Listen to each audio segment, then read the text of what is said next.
On today's show, we are getting to know, I should have asked you guys, a couple of unconventional parents, the Allen family tribe, Dell and Matt. How should I introduce y'all? But first, promos and pleases. Andre Psyche is the freelance creator extraordinaire, someone who makes music, poetry, art, clothing, and lives to make others feel good. Search him up, Andre Psyche, and add a little creative inspiration to your social media circle. Listeners, listen up. Get 25% off your order at shadyrays.com by using the promo code GETTING. Use GETTING when checking out to get 25% off on the best sunglasses around. Shady Rays takes extreme pride in their multi-layered lens technology, which is made for high visibility and strength, making it shatter resistant. Go get you a pair or two by going to shadyrays.com, perusing their polarized sunglasses, then using the promo code GETTING. When you check out, it'll save you 25% on your order. Please subscribe to the Getting to Know You pod on whatever app you're listening on. Please give a 5-star rating. Please take some time to write a review. Please friend and follow the Getting to Know You pod on social media. Pretty please tell someone about the pod. All of your clicking, linking, sharing, rating, reviewing, starring, tagging, and simple old school speaking about the pod is greatly appreciated. And now, Getting to Know You. Hello. Getting to know you. Getting to know all about you. I'm going to do a terrific show today. Getting to like you. Getting to hope you like me. Because I'm good enough. Getting to know you. Putting it my way, but nicely. I'm smart enough. You are precisely. And doggone it. That will do. All of that's fine. All of that's fine. All of that's fine. A couple of blokes from across the pond. Thank you guys for, I don't know, taking time and letting people get to know you, man. I appreciate it. Good. It's cool to be here. Awesome. I want to kind of start. So I came across you guys, I want to say it was a New York, it was through like Drudge Report, and there was an article written about you guys. And then you discover like a YouTube channel, and it's like kind of this whole thing. So do you mind starting with like a little bit of background about why do you have a YouTube channel? Why are people writing about you? Well, I started blogging back in probably early, just after 2010 when I had my first son. Just because I'd had a free birth, I didn't want any medical intervention. And so I thought it was a topic worth just writing about and people might be interested in learning a bit more about. And from that point, it attracted quite a lot of media attention. And then as like people came in to talk to us about the blog, they learned more about our parenting style and other aspects of it that were quite unconventional, and taboo. And I guess it just, the attention just built up from there, and it kept growing. So the YouTube channel was fairly new. She's on the back. Sorry, children in the background. Oh, dude, you're fine. It's no back door. Oh, can you take it outside? Just there. She's at the back door. No, other back door. Sorry. There we go. Sorry, where was I? Yeah, so I started with a written blog and then started a Facebook page. And from there, we had lots of newspaper interviews and went on to ITV This Morning, which is a daytime show over here. Oh, no way. And my middle child had a nappy leak on live TV, and that just sent us viral boom, lots of interest. Sorry, could you take her outside, please, buddy? Sorry, can't hear a word. Too many children playing around. Lots of viral interest from that. And then we did a few more different podcasts and a documentary with a lady called Stacey Dooley. I don't know if you're aware of Stacey Dooley over there. I am not. She does sort of humanitarian documentaries. She started off in a reality show over here. Okay. And so, it just it's been about since 2015. The media attention just kept building and building, and then we just kept adding to the story because we had so many facets of our parenting that was so different to the way everyone else does it. It just kept snowballing into more attention, more interest. Yeah. Continue. Anything else on Well, this? yeah, no, that's pretty much it. And I suppose in many respects you could argue it surprises us as much as it surprises other people, because essentially we didn't plan for any of this. It was more like Adele said, she wrote the blog because we knew that the unassisted free birth was different, and that was more a case of Adele hadn't met too many people who had done it that way, but we bumped into one lady in Australia who told us about how she had done it that way and how she felt liberated and empowered and all of these kind of things that really, I suppose, appealed to Adele. So then she just wrote that blog to kind of, in many respects, be that woman who kind of said to other women and other families that you can also have another choice. There's another decision that you can take that can kind of, it doesn't have to be set in stone that you must do it this way. And then, like Adele said, the snowball effect was well, if they don't do that the conventional way, then what else do they not do? And the curious one is, does it work? And what results does it yield? And because so much of this path is unknown, a lot of it you're kind of not making it up as you go, but you're feeling your way through it, and you're allowing yourself to be adaptable to change, because it's kind of this one that goes, if I thought I was going to do it this way, but I didn't, and I changed, then there's nothing to turn around and say that I won't change the approach again. So you have to become, you leave yourself no choice but to become adaptable to change, to different information coming in, different perspectives. You mentioned that we're in the plus 40 group. Well, she's not quite yet, but she will be soon. He was like, speak for yourself. But as you get to 40, you start realizing, and then your parents were once 40, and you talk to them and you realize that they did it a certain way, and that was their belief system, and that was their culture. And then they had these different influences around them, and the influences around parents today are very different to the influences that were around our parents, for example. So there needed to be change. We needed to do things a different way, I feel, anyway, personally. Yeah, I feel like we're really raising them for a new world that you couldn't use a lot of the techniques we were raised as, because it's a world full of technology now, and not everyone does the conventional 9-to-5 jobs.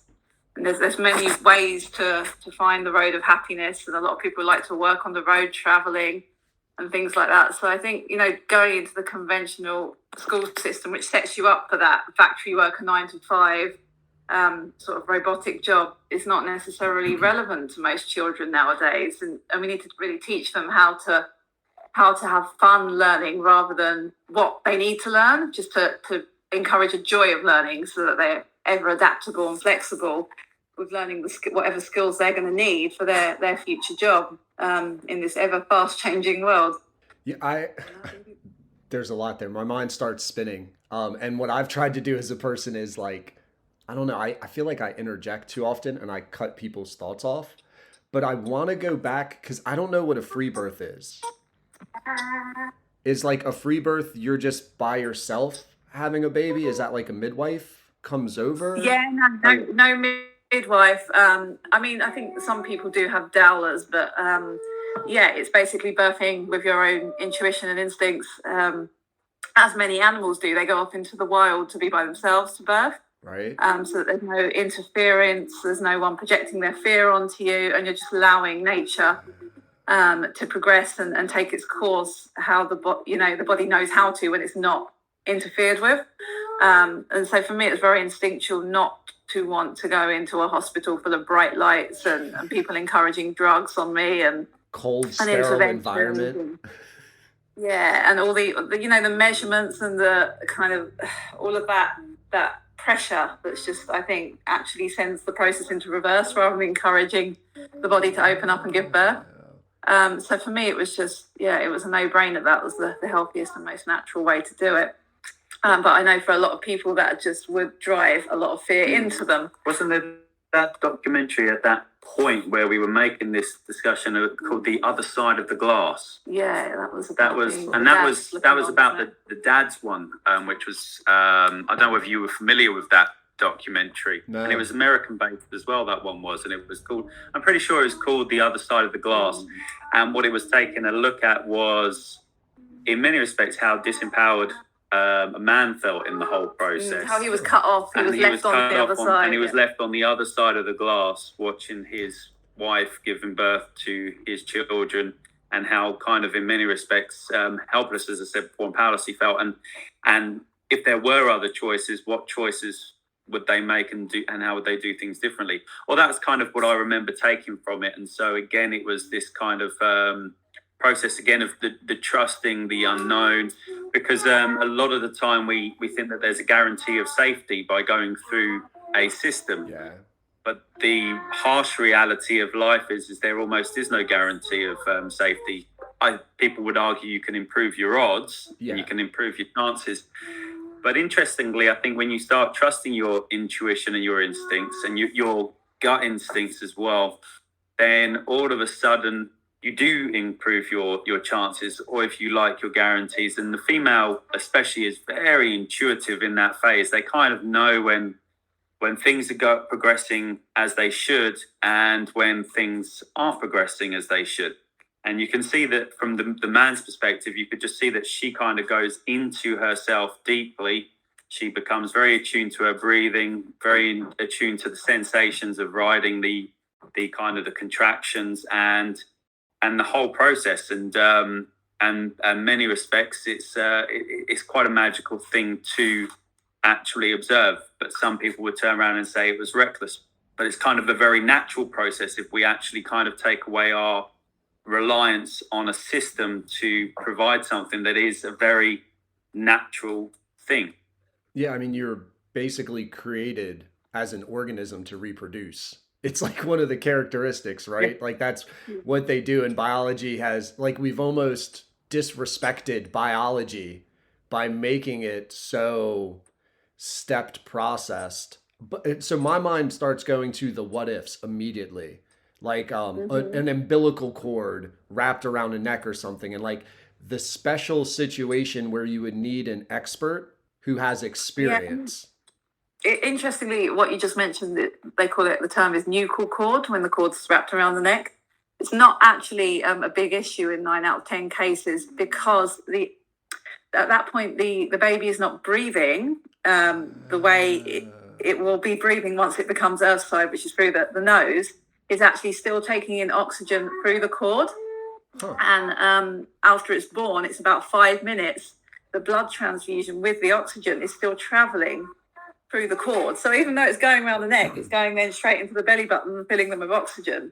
So as long as you gently then release it from the neck, and allow delayed cord clamping, or as we did, lotus birthing, where you let it fall away naturally, then your baby is actually at less risk, and they're going to get all of their blood supply, which they should be entitled to when the cord is not prematurely cut, and they're going to get all their iron and everything they need. So it's actually safer in a nuchal cord birth to allow the baby to be born, and then just really peacefully, gently, taking your time, release it. It's not something that needs intervention.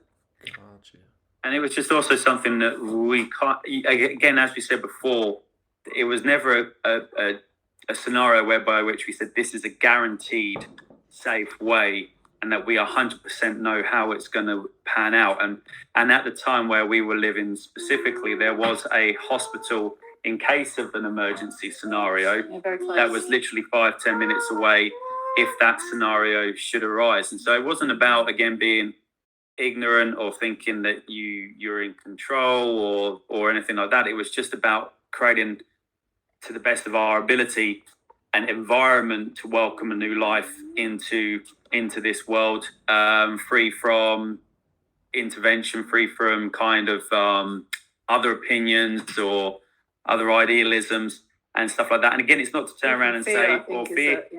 and the amount of people that you speak to, so they allow you to write a birth plan before you go to a hospital, for example, and the amount of people that you will speak to, and because this was also covered in that other side of the glass, where they turn around and say the birth plan is pretty much put in the bin, because they will react to the changes that are occurring with the pregnancy, with the delivery of the baby and all that sort of jazz.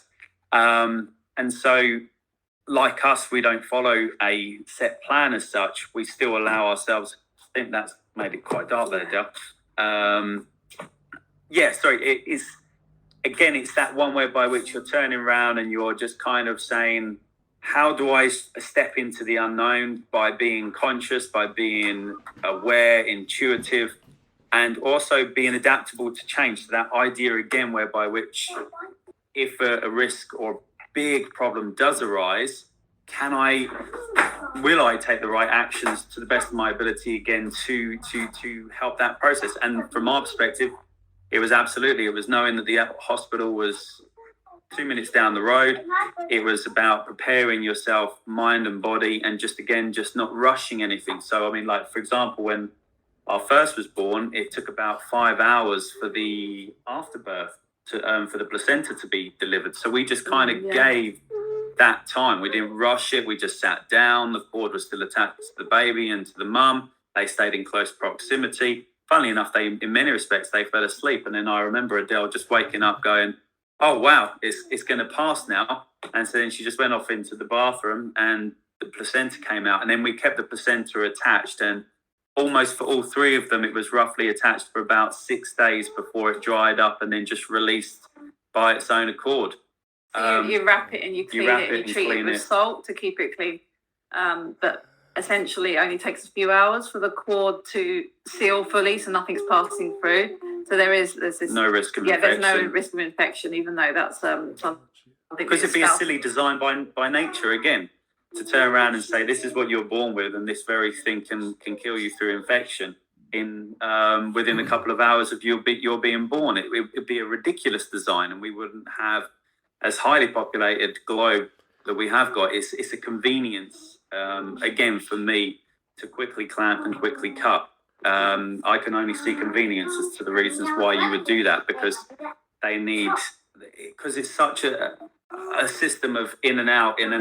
Yeah. And I think it's our whole culture of being rushed. Let's rush the mum, into hospital, out of hospital. Let's rush her back into work. Let's, rush them off the breastfeeding. And it's just this whole culture of like rushing. And even once you get to childhood, you're rushing them into learning how to read and write, rushing them through school, rushing them through clubs. They must become a master at everything at this age. Yeah. They must be successful. And it's literally from cradle to grave. We're so rushed. We end up killing ourselves through the rush. Falling into the grave from exhaustion by the end of it. And so part of this process was turning around saying, okay, how do we slow down? We were all raised with that lovely story at school as well. For the irony of school is just the tortoise and the hare. Do you have the tortoise and the hare over in the States? Yeah, slow and steady wins the race. Yeah, slow and steady wins the race. So if you like, this parenting method is our attempt at being the tortoise. It's whilst everybody else, and it's not everybody else. And also, like, for example, it's worth mentioning as well that people within the medical institution, because obviously we always seem to be their antagonist or the idea of being anti that. They're good people, they are. I mean, most of them set out with their intention.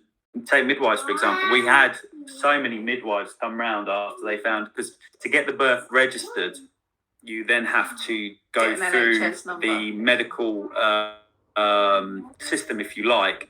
And when they heard that it had been done, and it was the first one in Brighton for many, many years, that they didn't actually have a process for it. Yeah. And so they were like, they sent us to one place, then we went to that place. They sent us to another place. And then in the end, they went, we're going to have to treat you as though you still haven't had the baby. So we're going to do the last little bit of midwifery with you. Do you mind us coming round? And they sent quite a few, didn't they? A handful, because they were so interested. Yeah. They were so intrigued as to what had happened, and then they were actually really supportive and very, again, lovely people. Big smiles, big hearts. Just wanted to see that mum and baby and family were doing well and were healthy. I think the only thing made them feel a bit redundant, because what they usually do, they didn't have to do any of that. Right. They couldn't step in and interfere. But besides our jobs, our professions, we were humans, which was, again, in many respects as well for us, is at the heart of this process is to how to maintain a level of humility and humanity in all that we do and in all that we are.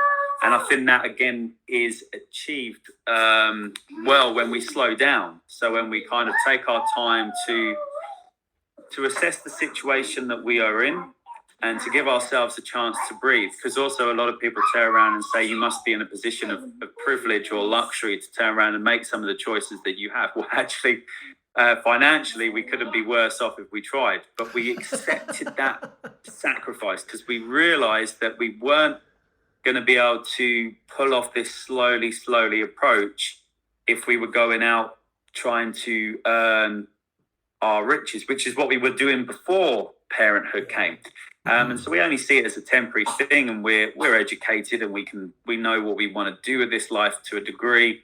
But we are currently involved in this process. And so we're going to give this process the time that it needs.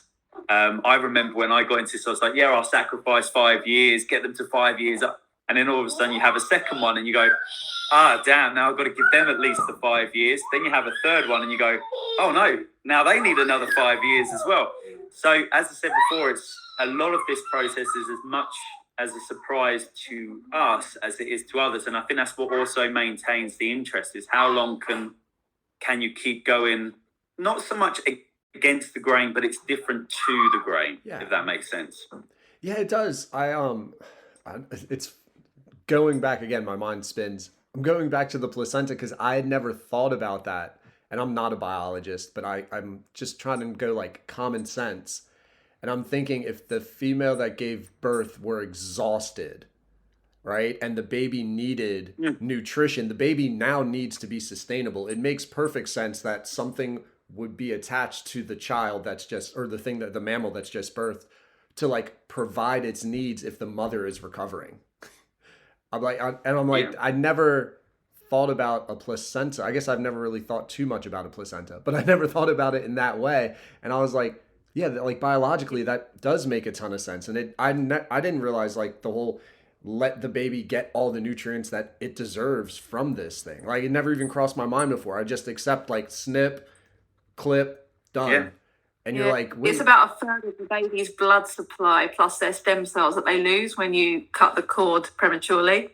And that's why you end up with all these babies that are jaundiced and anemic and so ill, because they've lost a third of their blood and their vital stem cells, which help them regenerate themselves. Right. But yeah, it's crazy how much we've lost touch with that natural process in our society and medical system.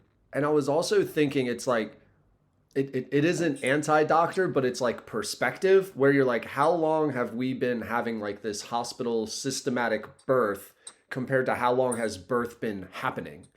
And what should you trust more, like birthing or the hospital? It's almost like global warming when they talk about timelines. It's like, oh, so we've been recording for how many years compared to how long has weather been in existence? Maybe we just need a larger sample size, and it's perspective that, and what you're talking about, I've never slowed down to take the time to have that perspective of, why do we have so much trust in like medicine compared to natural? You should kind of like question that a little bit. You should like think about that. And it also, when you do start to question it and think about it, you go into yourself more, because before you do that questioning process, you're looking to a specialist to give you an answer. Yeah. So because you're always dependent on somebody else who you believe to be more educated or more specialized in a specific field than yourself, you're saying that they must have a greater knowledge about you than you do of your own self. But when you start asking these questions of what is actually happening to me, why is it happening to me, and what can I do about it, all of a sudden, it's just crazy how the answers come through. And the more time you give yourself, then also you gain even more perspectives. Like, I never had any idea just how much the emotional field plays. I was completely ignorant to the emotional side of the whole process. I didn't think it was relevant, because as I was growing up, it was quite a simple one. That's what you need to do. Go do it, get it done. And so Whereas all of a sudden when you stop, you go, oh, wow, this is actually what I'm feeling. This is what I'm experiencing, whether it be happiness or anxiety or anger. Like I really was like, damn, actually, I can get quite angry about things. Maybe I need to, can I take a few breaths and just go, and sometimes I'm really good at that. And sometimes, oh yeah, my triggers, especially I've got my youngest and my eldest are fantastic. They know exactly how to throw a dart right at my emotional triggers. The middle one, we're on the same level playing field. But then that becomes an emotional one, because you can turn around and start letting preferences creep in and saying, I don't want to deal with that side of myself right now. So I'll hang out over here. But actually, if you let it reflect back to you and teach you, or at least attempt to guide you in some way, shape or form, you start realizing your decision-making process.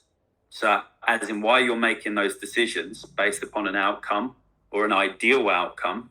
And you start realizing that a lot of the time you do things to avoid certain emotional things happening. I don't think also you couldn't have foreseen the fact that your children are going to come and be your greatest spiritual gurus. Oh, wow, you didn't see that coming. They're going to come along and absolutely rinse you dry of every ounce of energy and patience that you have, and as Matt said, just trigger you on every level. And our first son, I think he did that the most. Oh, he did. He was fantastic. Rocked our world, turned it upside down.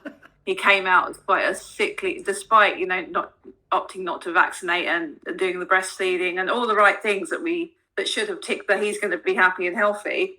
He was just a miserable baby, absolutely very highly sensitive, rashes on his body, constipation, the whole lot. What it was the reason miserable comes through is because he didn't sleep. And funny enough, sleeping is still not his thing. I was never a great sleeper either.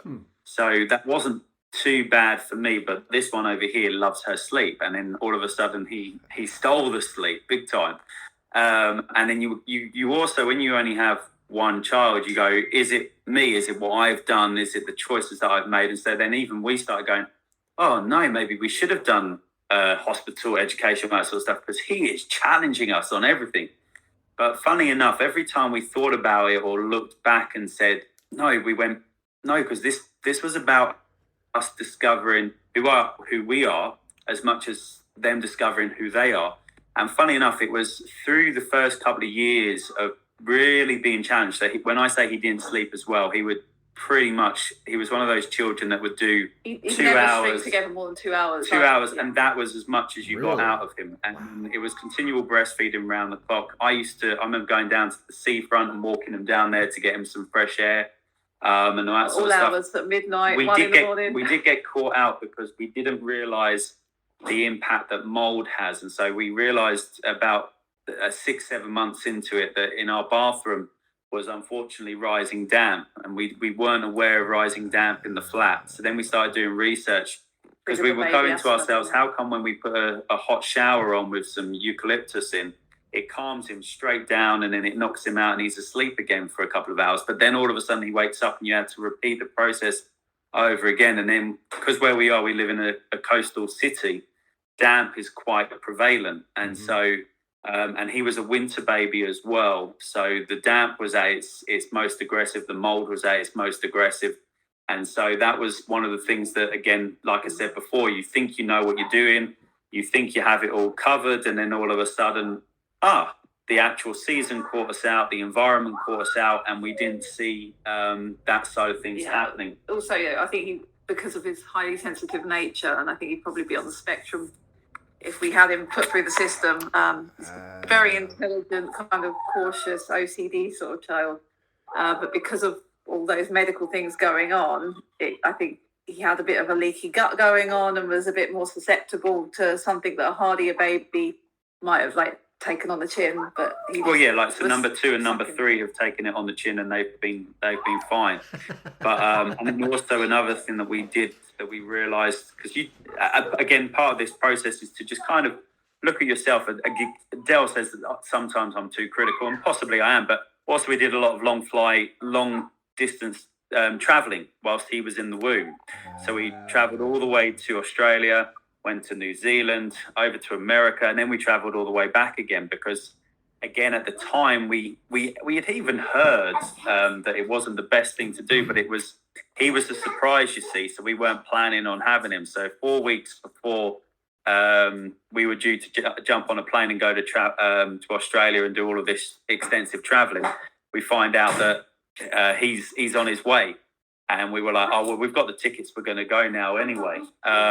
So whereas with the other two, we stayed much more, right, Still, yeah. we're not going to go and do this. So we learned not to place some of the stresses on ourselves on babies number 2 and 3 that we had already placed on baby 1. So again, there's always things that you can learn from your situation, and we did have to learn them with him. But he was again another one of these ones that was a surprise, because he would refuse to read and write, but he would let you read to him, but he wouldn't let you read out of a book. So you had to create characters and you had to create stories, and it really drew the creative side out of me, and we created a whole character in this alternative world and reality. But he just wouldn't let me read him from a book. And then I thought he was never going to want to read or write. And I was like, oh, the people who are interested to the papers and even some of our extended family, they're going to be like, you've raised an illiterate child. But I was going to myself, he's in a literate society, so surely he's just going to pick it up when he needs to. And then fortunately, we came across this lady who had done homeschooling / unschooling, and her son didn't learn to read until he was 14. And the reason he learned to read was because he all of a sudden became very interested in becoming an actor. And so he had to learn scripts. And because he had to learn scripts, he all of a sudden learned to read. And it took him no more than 6 weeks. And our son at 11 years old, between 10 and 11, I was reading to my middle daughter who would let me read to her. And one day he just came into the bedroom and read the next passage. And I went, well, when did you acquire that skill? And he went, oh, I can read. And I went, but when did this happen? And he went, well, I needed it. I needed it as a skill because I was using it for his gaming purposes. And he said people were typing him questions. He didn't have a clue what they were saying, so he had to learn to read. And I went, but how? And he went, well, I just picked it up. And I was like, but how did you pick it up? He said, I don't know. That's and he what goes, said to I me. don't know how I did and it. you can put any book, text, small text, lowercase, uppercase, etc., etc. The only time he struggled is the silent letters in a word and stuff like that. And so then you correct that. But once you've corrected it once, it's already in the memory and he doesn't make the same mistake again twice. And so all of a sudden I went, so I didn't need to worry about that one either. But you do worry because you are a parent and you do want the best well, you're for in a society your that tells children. you have to worry. But this was again that whole idea of slowing down. So, okay, maybe they don't need to have reading done by 4 years old. Right. Maybe they can wait until they're 10 or 11 or 12, 13, 14. And they're going to, and we're already seeing it with the second child who's at 8, the need for her friends who are She's going more to writing, funny enough. He wasn't interested so much in the writing. He was more interested in reading, and she's the opposite way around. But interestingly enough, for all those years where he wasn't reading, he became an expert symbol reader. And so he would navigate the whole world just using pictures and symbols. It was quite incredible. I said to him, you need to read some of Dan Brown's stuff because the old symbology, that sort of jazz. And that was what was interesting. And also other interesting things that you pick up when you just kind of allow yourself to observe and be curious and interested was his way of learning maths as well. And it was very, very different to the way that is taught in the system.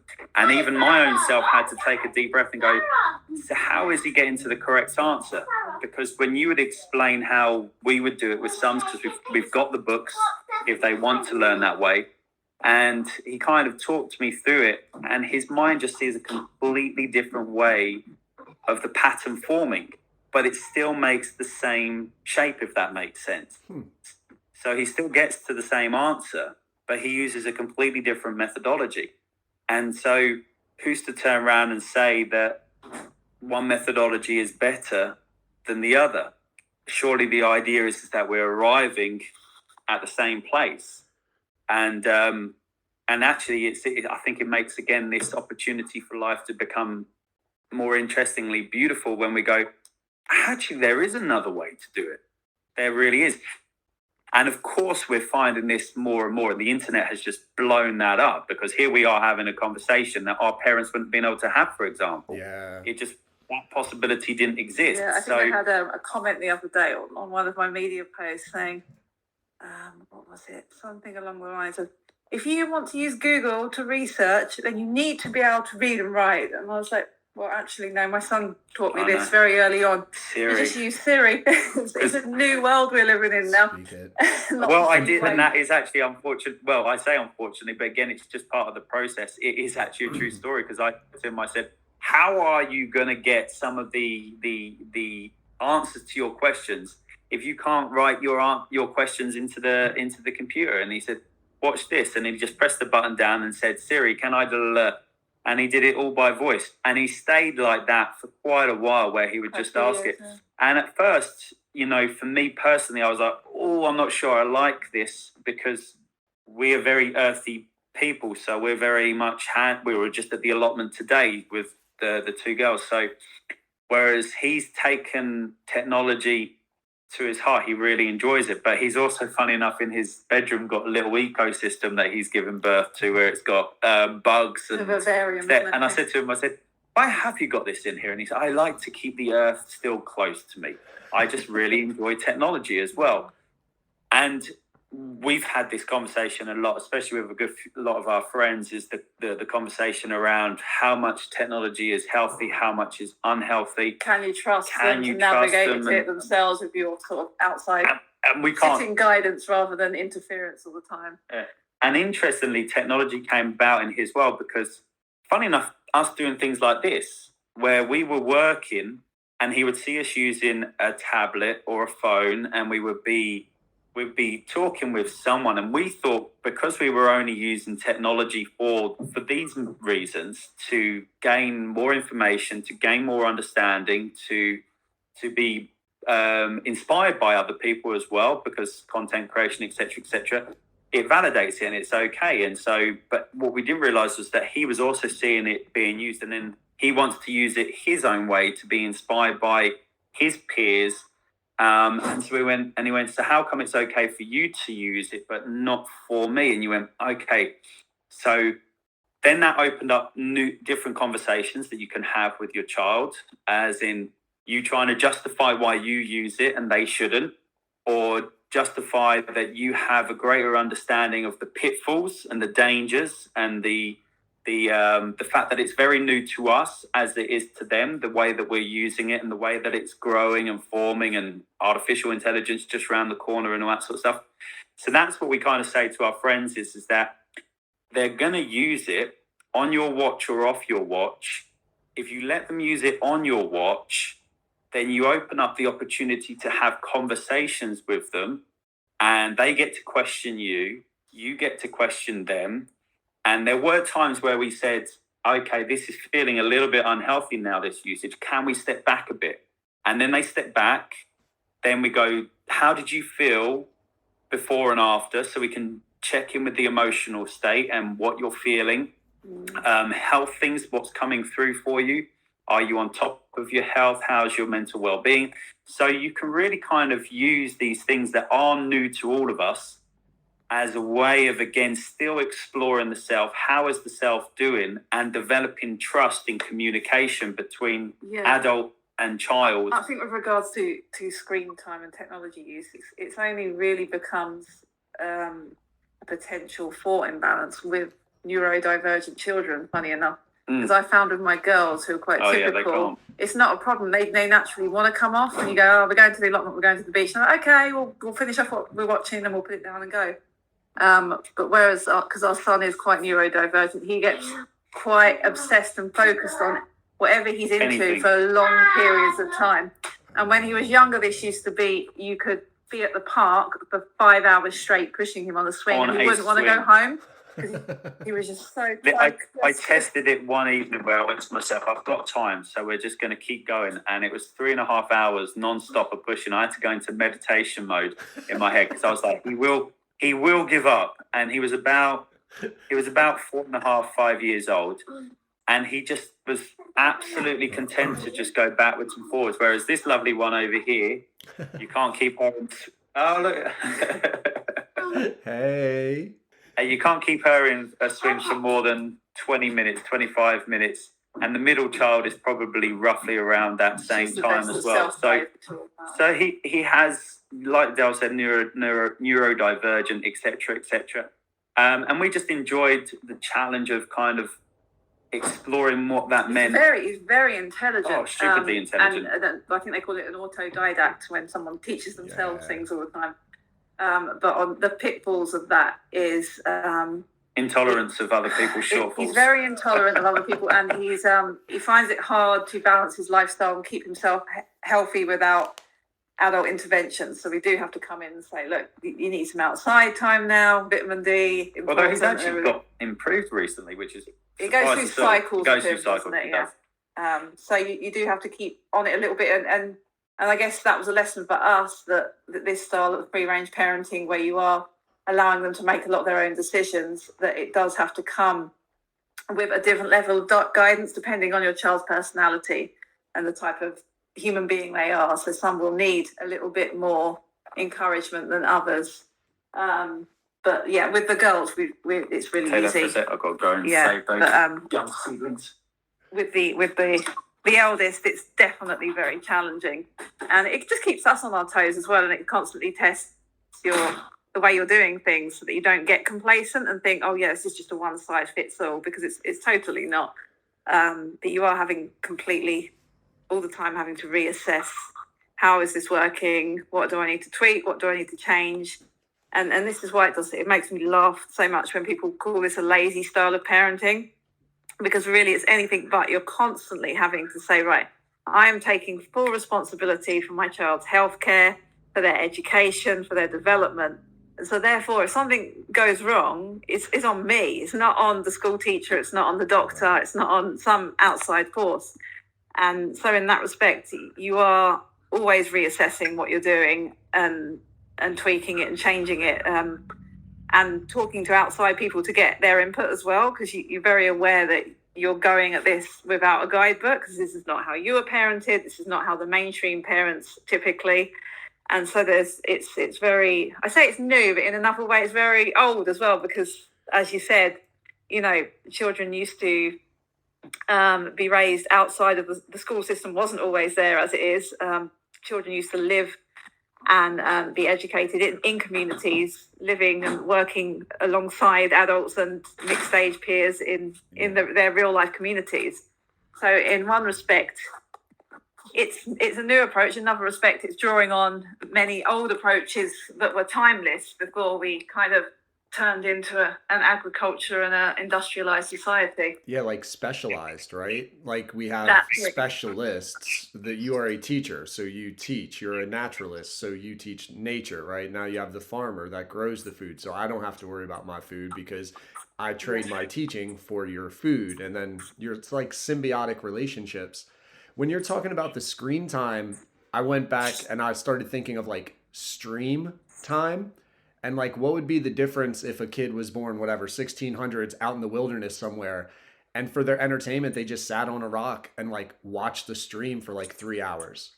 Yeah. You've picked up on a good meme that just came out the other day, and it turned around and it said, what's the difference? And it showed a picture of, I don't know, I forget when they dated it, 1800s or something like that. And it was literally everybody was sitting down on this corner of this street with a newspaper open.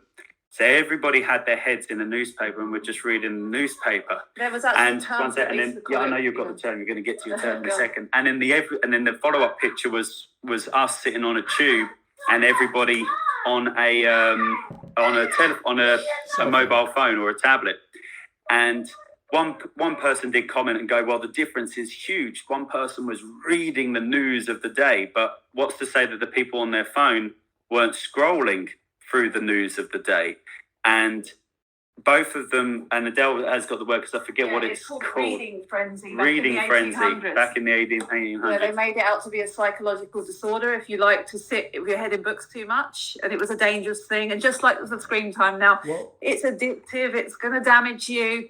And so whatever people immerse themselves in, I don't think mainstream society really like people that know how to fully immerse themselves in and focus, because that it makes them a specialist in something, or it makes them an expert, and then they grow independent out of that. And what really society is trying to create is a whole population of dependent people that need the system, rather than people that can think their way out of the systems that are trapping them. Well, almost like learn what... For me, screen time, of course, yes, being in the near vicinity of the radiation the electronics emit, and not getting enough outside time. There are risks to it, of course, and it's not to be ignorant to that. But it's about being aware that it does have a place, and we are in a society that is utilising it for work and other things. Excuse me, carry on. Sorry. No, good. I was thinking, have you seen Beauty and the Beast? Yeah. Yeah, so like I remember the opening scene for some reason, and like the whole town is hating on Belle because all she wants to do is read. And then you look back and you're like, wait, her father's an inventor, and all she is curious about perspectives and knowledge, and she's not marryable. She's less attractive because of that. And you step back and you're like, wait a minute, why? Why is that? Yeah. No, absolutely. And it absolutely is. It's man. It's I don't know. It's a tricky one. It's again. So you start falling down the lovely road of the lovely rabbit hole of conspiracy theory and all that sort of stuff when you start kind of turning around saying it's the way of being controlled and misled and misguided and all that sort of stuff, because the idea is you're creating herd mentality, isn't it? And or the showing everybody off to the cliff face, whereas when you go and digest the information that is available out there, as in a book or on a tablet or wherever you're getting your information from, then all of a sudden you're creating something different about yourself. And it's a hard one to put in words, because you're always going to offend somebody, and somebody's going to be offended by what you say. But when you either read a lot, and whether you're reading from a book or you're reading from podcasts, etc., you're gaining information and perspectives on life that if you just stay in the same place doing the same thing over again, like that, those village people in Beauty and the Beast, they were doing the same thing over and over again, day in, day out, and not testing the water, not testing the boundaries of what is on the other side of the fence, then you become limited in your life and your experience of life. And one thing people sometimes say, so what started informing us of this change? Well, one big thing that I think stood out for both of us was traveling. We went and saw so many different cultures. And I can't remember when Adele turned around and you said how happy the orphans were, for example, in Costa Rica. And you'd go, well, that just changed my mind, because I always would have thought them poverty equals unhappiness and a need for more and a need for this, and she was just like, they're happy. And don't get me wrong, there's a sad side to their story as well, of course there is, but and being in India as well, my gosh, the things you see in India and the way some people live and get through, and been to Africa and you've seen them, and you go, there is another way. There really truly is. There's a color to life that until you put on these different glasses, you don't realize that color is there. You think you do because you're in your town, or you're in your city, or you're in your village, and you're working with, and you're talking with your friends, and you're talking with your family, and you're talking with all of these people who are close to you. So you must be growing up correct. You must be doing things correctly. You're doing things as they were set out for you. But there is this other way. There is this other way that exists. I think that's why a lot of people go on and do world schooling with their children, because they realise that's maybe the first part to deschooling yourself. If you do want your child out of the school system, that you almost have to just take the brakes off and allow yourself to live in tune with nature again, without all the programming that you've received and what you should and shouldn't be doing. And so by going off traveling and world schooling your kids, you get to unpack all of that before you find a new lifestyle that suits you and your children and going forward. And something that's just popped into my mind, because you mentioned Disney's Beauty and the Beast. So we'll go back to Disney. We'll stay on this Disney film thing for a second. But Pocahontas. And the reason I say Pocahontas is because, what is it? It's that song, isn't it? When they turn around and they say, she's the savage one is me.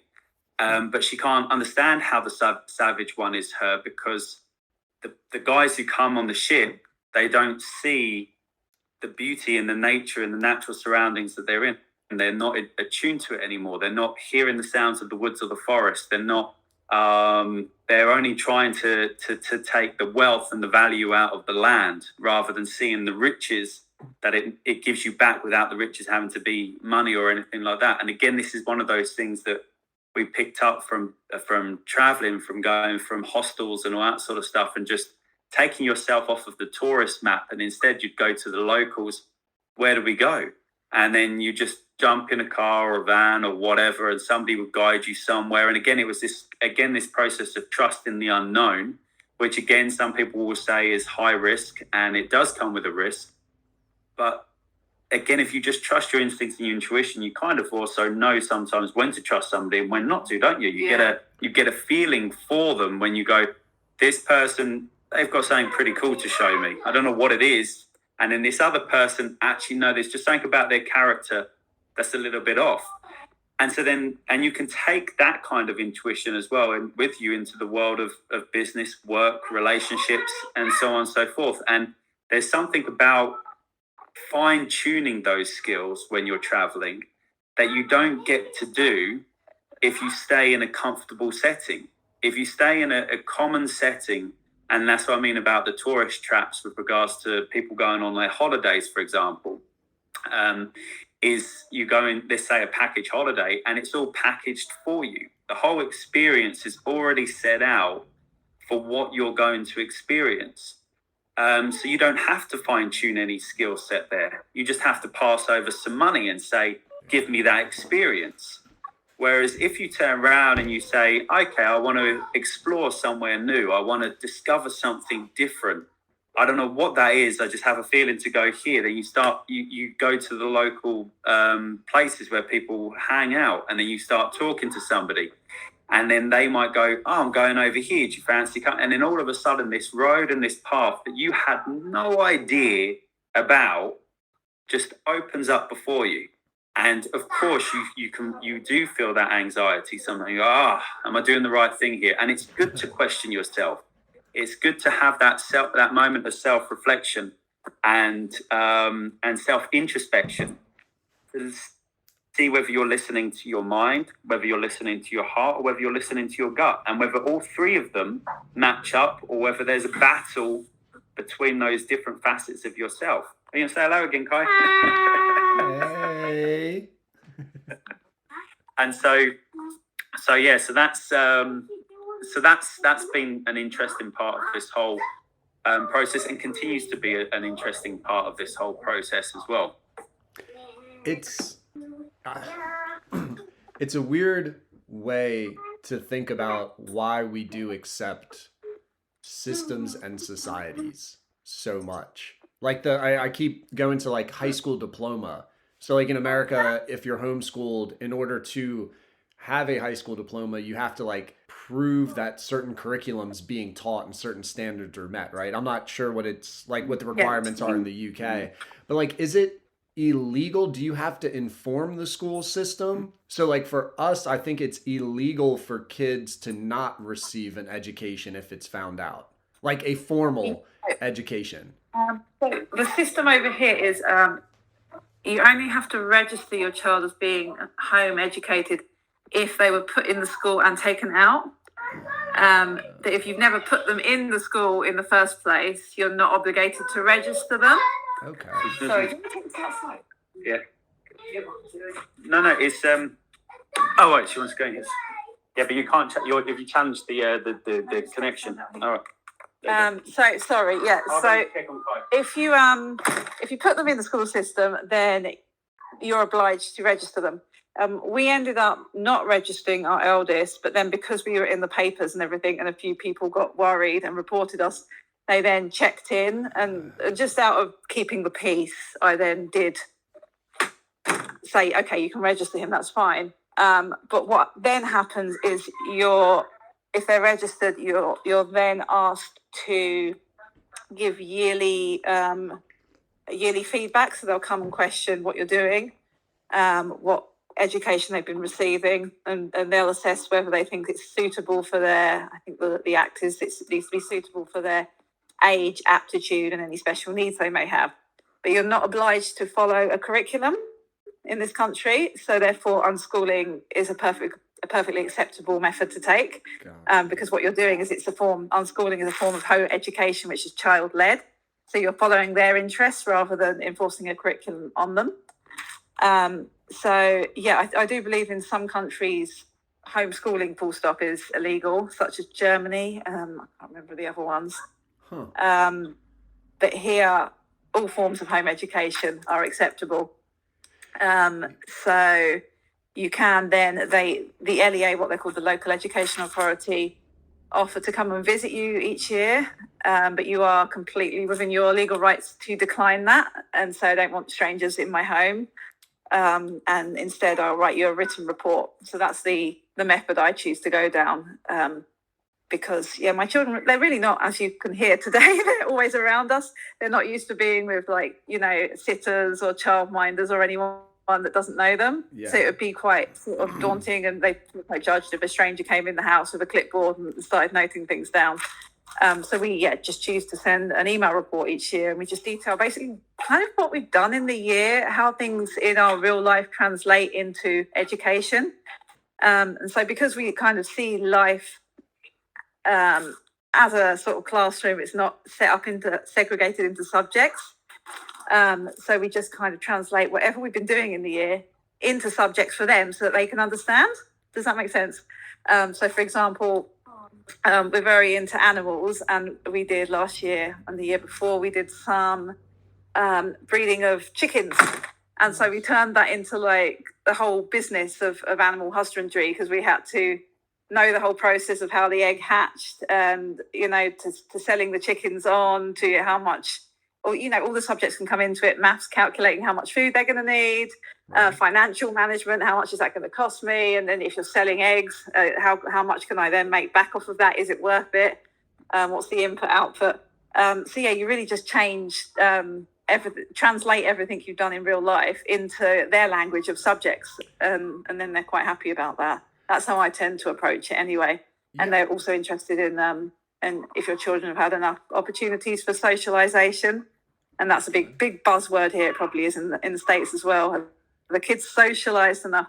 And again, I find that a very interesting one, because there are children like my eldest who don't want a big social circle, and they don't want big groups. They become quite overwhelmed by it. Yeah. Whereas it's seen that every child needs that. So again, you just have to tread carefully with the report and explain that your child's own individual needs, and that actually they're quite happy with just their handful of friends and their online gaming community, and they're quite satisfied and healthy from receiving that. But it's a juggling act. And then you're obviously, once you go past one child, you're dealing with different educational needs and different needs of each child. So you have to meet those in different ways, whilst also leading your adult life alongside that. So again, this is why I say it's not lazy. It's carefully calculated, and always sort of a military operation doing it this way, but very rewarding at the same time. And because you know your children best, because they're spending all their time around you, so you're able to meet their needs through knowing them intimately. I get so conflicted with the whole reporting and accountability to like a government, where at one time it's almost the same thing as the doctor thing. Like, well, what if something was wrong? But then you get into this weird place of define wrong, right? Like, what is wrong? What would be a trigger for you to have to take my child from me? And I'm like thinking, if I never showed my kid a number, you get to take my child from me. If I never had my kid read, like it's a weird standard that we've empowered, or that is empowered in the government, to determine what you should be. That's where my mind keeps going as you're speaking about. Because yeah, people with clipboards coming over, like, fuck off, man. Like, dude, you Yeah, don't get to judge exactly. us. Yeah. Like, who are you to be the arbitrator? And like, I have to impress you in order to keep my child. That's a Yeah. weird place. I'm curious, like, do you get, because I'm finding myself even right now, like, getting aggressive. I'm agitated by this thought. And I'm like, and you're Yeah. like smiling and you seem so peaceful, like you've dealt with it and you're like, yeah, we're gonna keep the peace and just be okay with it. Yeah, I mean, it's like Not the to stir politics. stuff up. I don't mean to, be like negative No, and stir stuff it's up. really, it's super frustrating, but at the same time, you kind of just come to an acceptance of the world we're living in.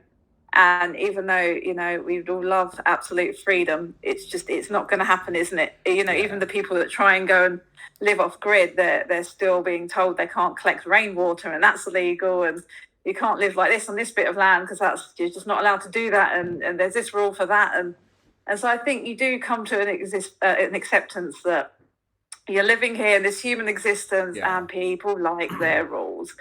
And, as much as possible, I think once you've dealt with, social services, the experiences we've had of them over here has been very positive, but we're living in a part of the country where being alternative is quite a thing here. So they are quite acceptant of it.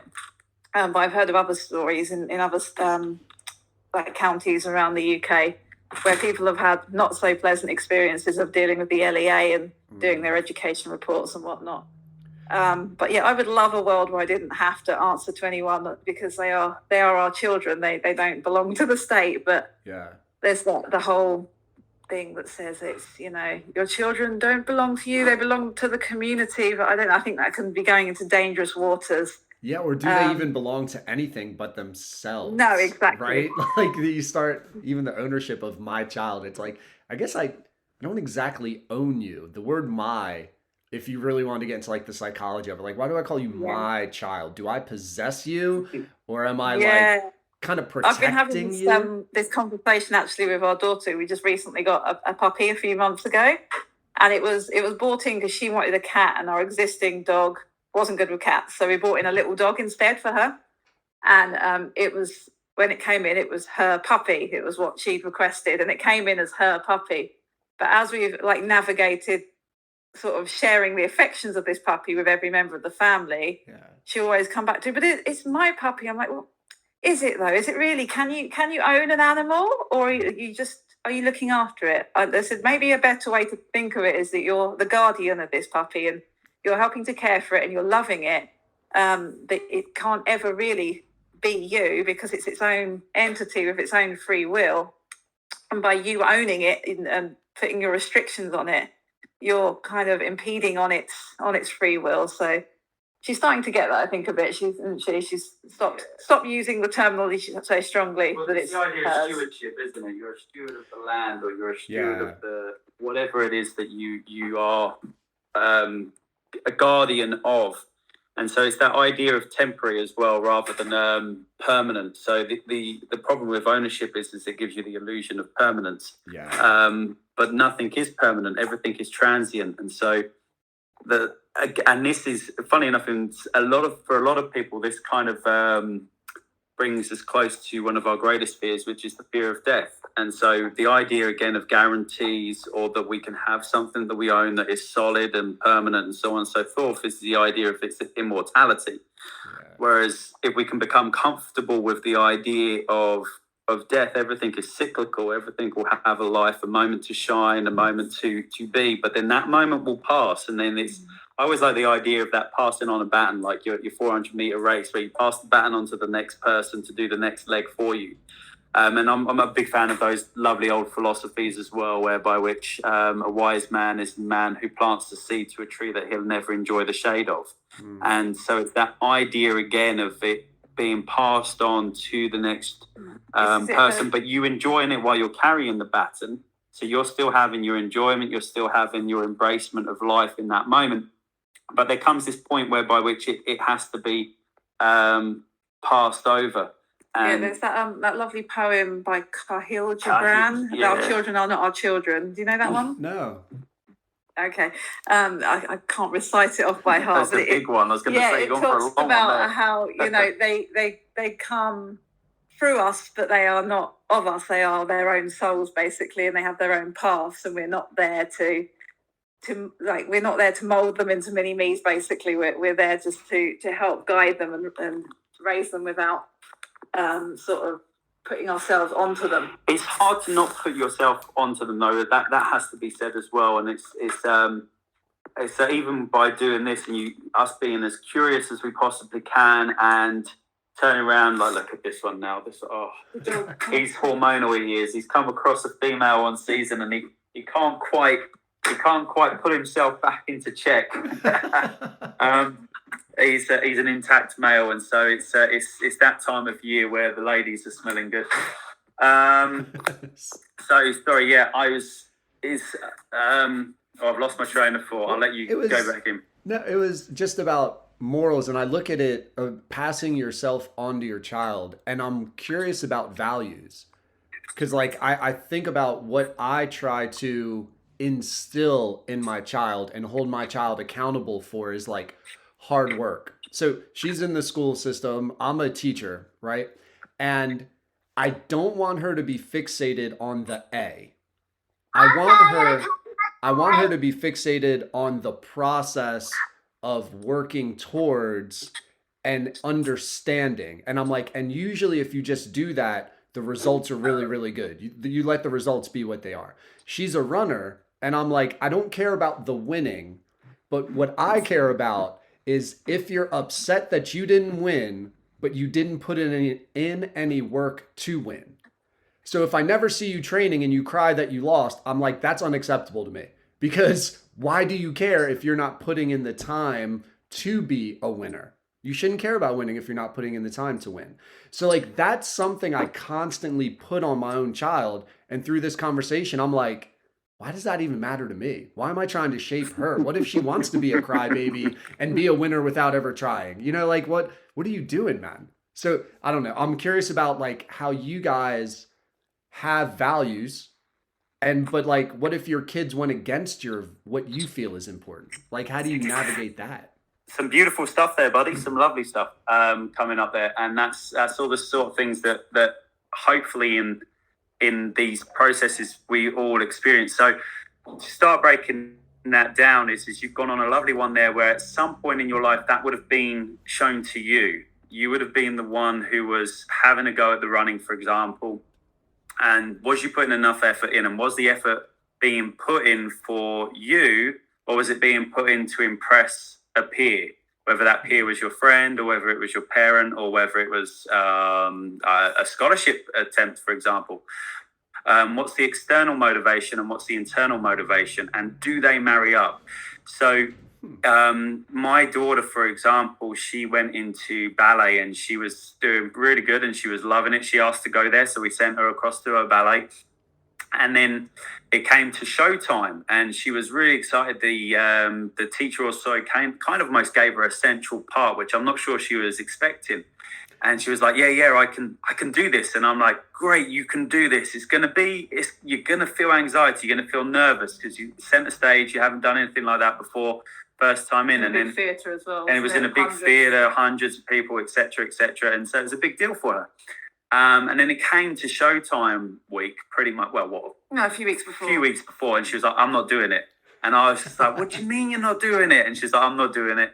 And I was just like, you can't quit. Weren't you? I was like, you can't quit. And then I think it was Adele or somebody else said, like, is it you quit? Is it she can't quit on you, or she can't quit because it's quitting is a bad thing? And I was just like, okay, is this about me? Because I'm very much almost akin to yourself. If I say I'm going to do it, A, I get it done, and B, I practice to make sure I can do it to the best of my ability.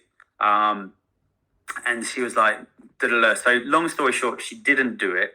And I had to deal again with my own anger and disappointment and frustration, then talk to her about the fact that, it's just me going through that and you're going through your own thing. But there will become another opportunity. And what we want to see is, if you can, is see what habits you're forming and whether they serve you best for your life. So then fast forward another year, she took on gymnastics, and then it went through the same process. She got good at it, she enjoyed it, and then all of a sudden a gymnastics show came up.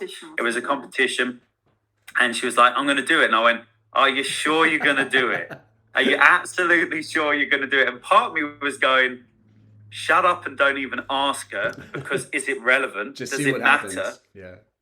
And just be in, but I couldn't resist. And she was like, no, this time I'm really going to do it. And I was like, okay, so what's different? So then I was like, she's opened up and she was like, no, she said, I just want to do it this time. This time I really want to do it. I tell you what, I did find out what was different later down the line. The difference was, for her, ballet was very rigid and she had to do their structured, choreographed routine for this show. She couldn't have any input into it. And being a home ed child, she was used to expressing herself creatively how she wanted. Whereas the gymnastics, she got to do the routine herself and just keep practicing it and then present her routine. And so then she was happy to do it because it was her work. It wasn't somebody else's. And so she did the competition and she did two things, and she got a third place. Second and third. She comes second and third in her things, and she overcame that obstacle and she overcame that that moment. And also it was again a big lesson for me. And so then what I started realizing that I can do is, again, if I say I'm gonna, is basically the lovely one of lead by example. So rather than turning around and getting on her case and trying to push her to do something, just if I start something, I've got to finish it and show her the process, show her that. And then all three of them is, if daddy says he's going to do something, he goes through a process and there's going to be highs and lows. So I show them my mistakes, I show them the challenges, psychic things. So like I built this huge shed for a community project, and they were like, how are you going to do this? And I went, at the moment, I'm not 100% sure, but I will tackle it phase by phase, step by step, nail by nail. And as we come across challenges, nail by nail, there was a few of those. And then, funny enough, they went, I can't believe you've built this. Part of me went, I can't believe I've built it either. But anyway, they saw the process. So I went to myself, maybe that works really well with regards to the idea of a role model. And also it's an interesting one as well. So depending on what sport you're into, if you think about it, whether it's basketball or football, whatever it is, you probably had somebody who inspired you in that sport and in that field. And they never really had to talk to you, if you think about it in this weird way. They just had to carry on being great at what they did. And you were carried on being inspired by what they were doing. And then, don't get me wrong, by reading their autobiography or watching a documentary about them, you start realizing certain facets of their discipline that you go, so that's what kind of gave them an edge. And you started to learn about this edge. But generally what I've realized is that in its short form is that people that we're inspired by don't really have to tell us anything. They just have to carry on doing that inspiring thing. And if it's enough of a motivation for us, if we are inspired by it enough, we will just crack on and give it a go. Yeah. And then again, it's this whole part of falling back into a process. Is there room for conversation with our young ones? Absolutely. Absolutely. I've been there with you, buddy, and having that conversation with them as well and going, did you put the practice in? Did you kind of, how was the feeling of fear, anxiety, fear of failure? I mean, Frank W. Dick wrote about it. The athletes only go through either the fear of failure or fear of success. And the key to unlocking the potential in that athlete is just understanding which side of the fear spectrum they're on, because then that will give you a different set of kind of steps to take in order to help that person transition through the obstacles that are holding them back. So, as I said before, well up for navigating in with them, but in many respects, I suppose one of the biggest lessons we keep getting in this unschooling and environment is just to get out of their way. It's just to get out of their way, and but be present as well. It's an interesting balance. It's remove yourself from I find what I've learned is because I wanted to be like, we've got bookshelves, for example, full of various different things that I was like, oh mate, I want them to be exposed to this. Oh my, because I love philosophy. I love deep thinking. I love questioning everything. I love motivational things. And as I said before, sports people and that sort of stuff have always inspired me. Those acts whereby which, I don't know if you ever watched those ones whereby which human beings were stranded in the middle of nowhere and their chances of survival were next to nothing, but they managed to find that extra bit of pure grit and determination and desire to, well, some of them say it's either a desire to live or a refusal to die. So again, it's this idea of being on two different spectrums. And I was like, oh wow, I'm going to bedtime stories of this with my kids and I'm going to inspire them. And they wanted to read things like Mr. Men, and which has got its place. Don't get me wrong, it has.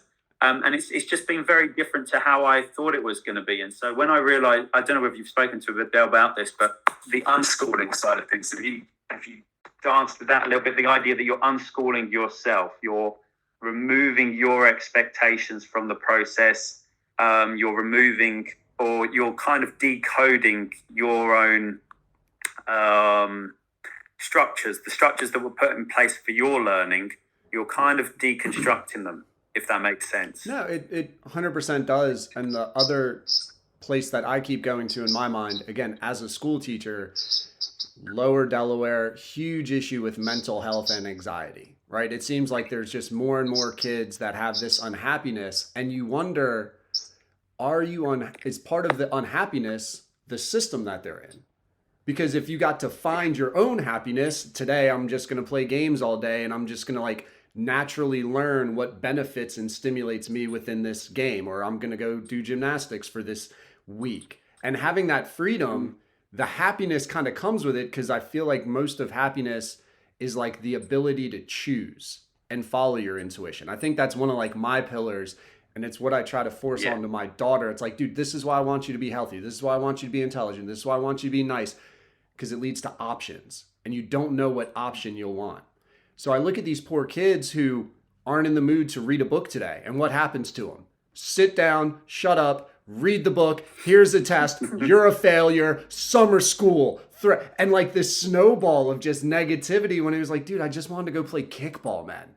I just wanted to crack jokes. I wanted to, whatever, like do lacrosse. And I, as a teacher, find myself feeling bad and empathy towards forcing these kids into a situation that a lot of them don't want to be in. And I try to make it enjoyable, and I try to be animated, and I try to help them have like the positivity towards it. But you're like, it's human nature. Yeah, and it's like, it kind of makes sense that so many kids are unhappy because maybe they don't want to wake up at 7 o'clock in the morning outside when it's 20 degrees and sit on a bus for 40 minutes and then get told they have to learn about rocks and geology. And you know what? You can't disrupt our process. And it's like, well, that kind of sucks. No wonder they're sad. Yeah. Actually, I was just going to say, play is actually, the process of play is the foundational aspect of all learning. That is how we become explorers and scientists. And I think we've really looked down on play as this extra side activity that just scheduled. A little bit of it on the side for kids. Yeah. You get to have scheduled play, creative time at recess, which is 11:05 to 11:25. Yeah. That's when you're allowed. The opposite way around, in my opinion. You should be spending most of your day playing, and then a little bit, like recess time, should be a bit of structured formal learning of, for example, for us at the moment, for our middle child, that's an hour and a half every week of a sewing class in a sit-down sewing studio with an expert in that field, where she sits down with the sewing machine and she takes her through how to make a garment step by step. We can't do that for her in our environment, so we take her to a mentor that can do that for her, and that is her structured learning. But if she was doing that, I know for a fact, if she was doing that 9 till 5 every day, 9 till 3, she would be so stressed out, so tired. She comes out of that sewing class as it is feeling a bit like, oh, I'm not used to that. But she enjoys it, which is great, and she's chosen to be there, which is half the battle won. But still, it's not how children naturally, innately if we're to patient, be healthy. We need to be more patient. And I've had so many experiences of this in my life, but not just also with children, but also with adults. So I was working as a health coach for a private health club. And it was the funniest thing ever. I went into the interview for that job up against lots of children from, I called them children, I shouldn't have called them children because they were only about 10, 15 years younger than me. But they felt like youngsters. And they were fresh out of uni with their first degree honours and all that sort of stuff. And I've got a degree, but it's not all singing and dancing, and it's not sports science specific. So basically I was underqualified for this role, but the guy interviewed me and he was like, so why do you think you're going to be ahead of this? And to cut a long story short, we sat down, we spoke a lot about what we're talking about now.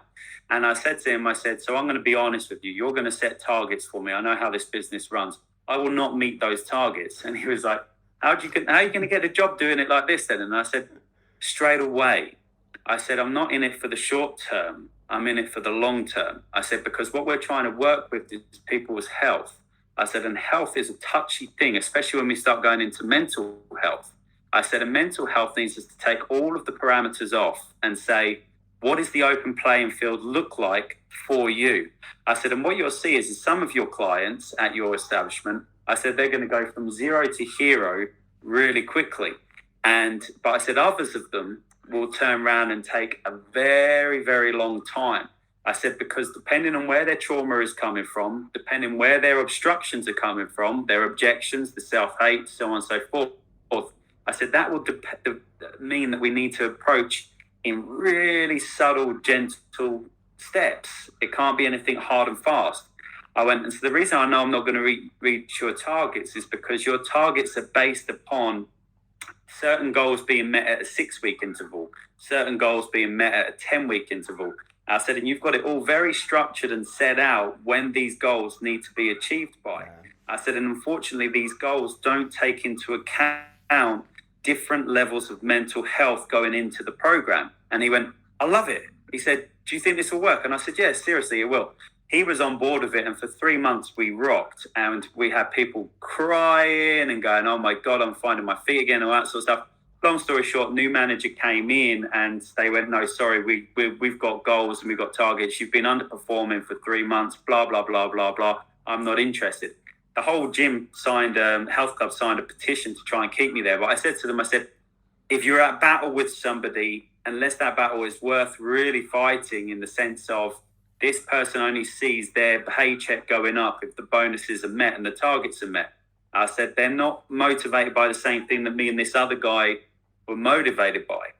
But I said, but you can still take what we've gone through over these past 3 months and just apply it in your own life, step by step. But sometimes people need that extra person around them to and literally, funnily enough, in them sessions, I would say and do very little. It was all about that person unlocking the key to their own individual kingdom and then being the authority, if you like, on what steps they took next. And all you would do is just gently guide them through so that they did take that step from stepping stone A to stepping stone B. So we've applied that with the children. We've done that exact same process. I'll never say I'm teaching my children. You're not qualified to teach your children. No, I'm not. I don't need to be because I'm facilitating their learning. I'm there to provide resources and open up the world of opportunities, answer questions, and when I'm not an expert in something, find someone that can help them. But I'm not ever going to be a teacher because I don't believe that's the way forward to educate children. I think they need access to the world with adults facilitating them, but I don't think they need to be channeled into all these directions and curriculums which are just restricting them, labelling them, and ruining their potential, their greatness. And all children are great. Until they're told they're not. until there's a comparison of the person sitting next to you, and it's like, how come you're 90% good at reading and I'm 75% good at reading? Like, yes. Competition, buddy. I mean, you've hit it, and competition. And I've tried to dive into, because I was a highly competitive person, still am to a degree, and I love things done to. So when I do something, again, I said that to you earlier, when I do something, I like to do it properly, or the idea of doing it properly. And I realized that, funny enough, sometimes that's come from this idea of competing. So I was always in the sports teams and so on and so forth. And my whole life I've pushed and I've enjoyed that. However, I didn't realize that because I enjoyed competition that we've made the whole of society competitive. You know, we compete about who's got the best green juice. Yeah. It's like, who started the day the best? Who listens to the best motivational Most humans quotes? don't really like competition if you get down to the nitty gritty. And we found this out with our daughter. She was opting out of things that involved competition because it was the whole idea of, well, if there's going to be a winner, then there has to be a loser. And that makes someone sad. And you know, well, that was the interesting thing that we started discovering when we stepped back from competition is what do we lose and what do we gain? But funny enough, you lose cooperation when you're in competition. And cooperation allows you to feel as though someone is helping you and you are helping someone else to step up, to achieve, to be successful, whatever your definition of successful is. Whereas when we compete continually, we're always trying to beat something. Yeah, and well, the competition can also be with yourself. And this is what we definitely discovered a lot in the health club, where people were beating themselves up because they were trying to. I love Jordan Peterson's one. He did one recently. He said, set a low expectation. And they were like, what do you mean set a low expectation? And he was like, the reason for so much bad mental health is that he said a person is coming in with a problem and they're setting the bar so high for success that they're never going to get there. Yeah. And he said, whereas if they just set that low expectation bar, they'll achieve it. Then the bar goes up, then they achieve that. And then before you know it, he said, you're at that high level, but you just took it gradually. Yeah. And again, so if we do that idea and we approach it from that perspective, again, it doesn't matter if the child learns to read at 5 or 15. It's just about what was necessary for that child in their life, in their environment, for what their spirit, their soul was working towards. And then if we're working cooperation, we're just like, okay, you're there, brilliant. Let's move you on to the next thing. Oh, you've just got there. And then you'll find that we start helping each other out. That lady asked you, the lady asked you about how will you know if you're exposing them to enough? Oh, yeah, the idea, yeah. And so the idea is well, one of the questions that somebody else who's interested in all of this sort of thing goes, do your children get exposed to enough variety of anything really, because you can go across the board to take part in, and are they in somehow way missing out? And I don't know how you feel about that side of things as well, whether that's of an interest to you. But the way I said it to her was, as I said, I forgot what Einstein's exact quote was and whether it was Einstein himself anyway.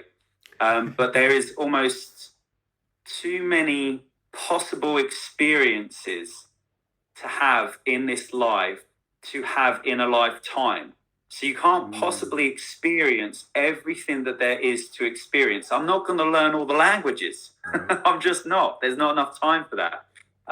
So instead, what's at the fundamental core of this process is that whatever your heart and your soul gravitates towards is what's needed for you. Anything else is almost irrelevant towards your existence. And that is perfectly okay. You don't need to know everything and you don't need to be exposed to everything. You just need to be willing to place yourself appropriately to have that experience if the situation arises. I immediately started thinking about me being pissed that my kid would only eat chicken tenders for like a year and a half. And it's like, no, you have to try you have to try sushi. You have to try salmon. You have to try whitefish. You have to try salad. You have to eat a carrot. You have to eat a Brussels sprout. What are you missing out on by not having pizza? And like, you hear yourself. And then when you step back, you're like, why is that so fucking important if your kid just really loves chicken tenders now? And like, I mean, like even the meal times too. Even the what? Sorry, even down to the thing of expecting them to have those 3 meals a day. Why is that so important that they eat at those times in that way? Why can't they eat when they're hungry and intuitively? And yeah, and also the quantities as well. The quantities saying like, oh my God, my mum and dad definitely were guilty of this one. Make sure you finish your plate because there's starving children in Africa. How's that going to help the Africans again? Yeah, like be grateful. Yeah, that's something like if I'm thinking of my own values and what I try to instill, it's more about the waste. So like if you almost like buffet style, all you can eat, like it'd be kind of a dick move to sit there and scoop all this food just to waste it. Take what you Mm? need. And the whole finish your plate thing, what I've tried to be conscientious about is like if I'm overfeeding my child, then maybe I'm over making. And like maybe Yes. I need to make less because you can always make more. But then if you're upset, or maybe, dude, you're gonna have leftovers.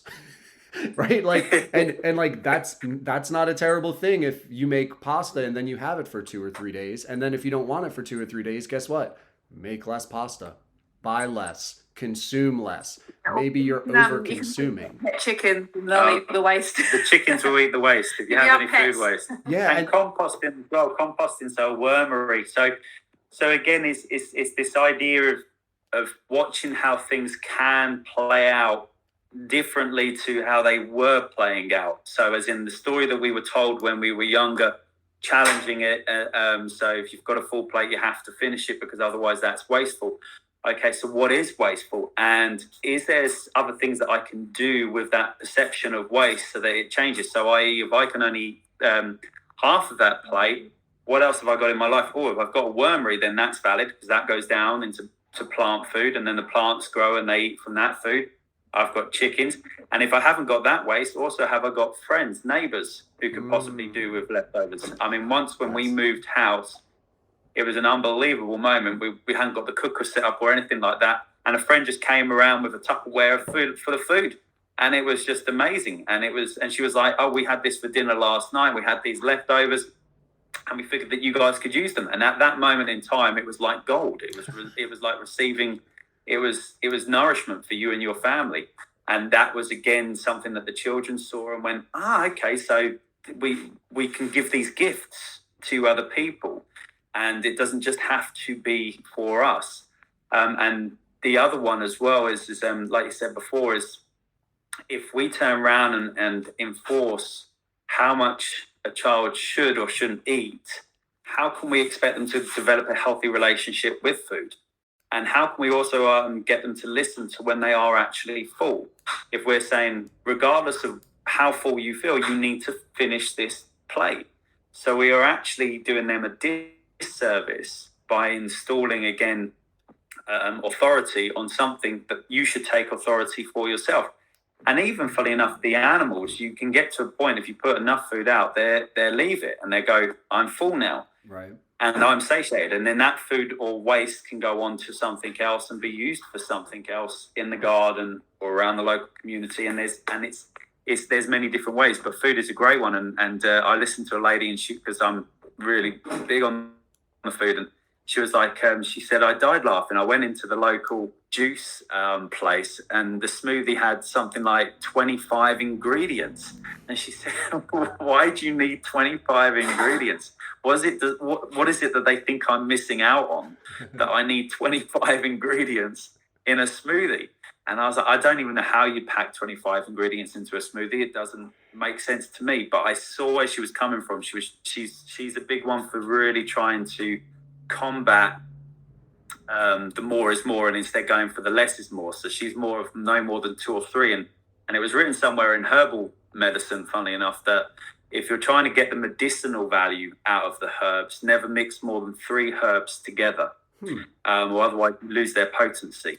So, which kind of makes sense. That's where so it's and so if we do that with food and then clothes as well, we can also apply the same thing. Do we need those clothes? I mean, we looked at minimalist living and it was appealing, but we couldn't pull that off. They're well ahead us. But I loved his what was his practice on minimalism with clothing. It was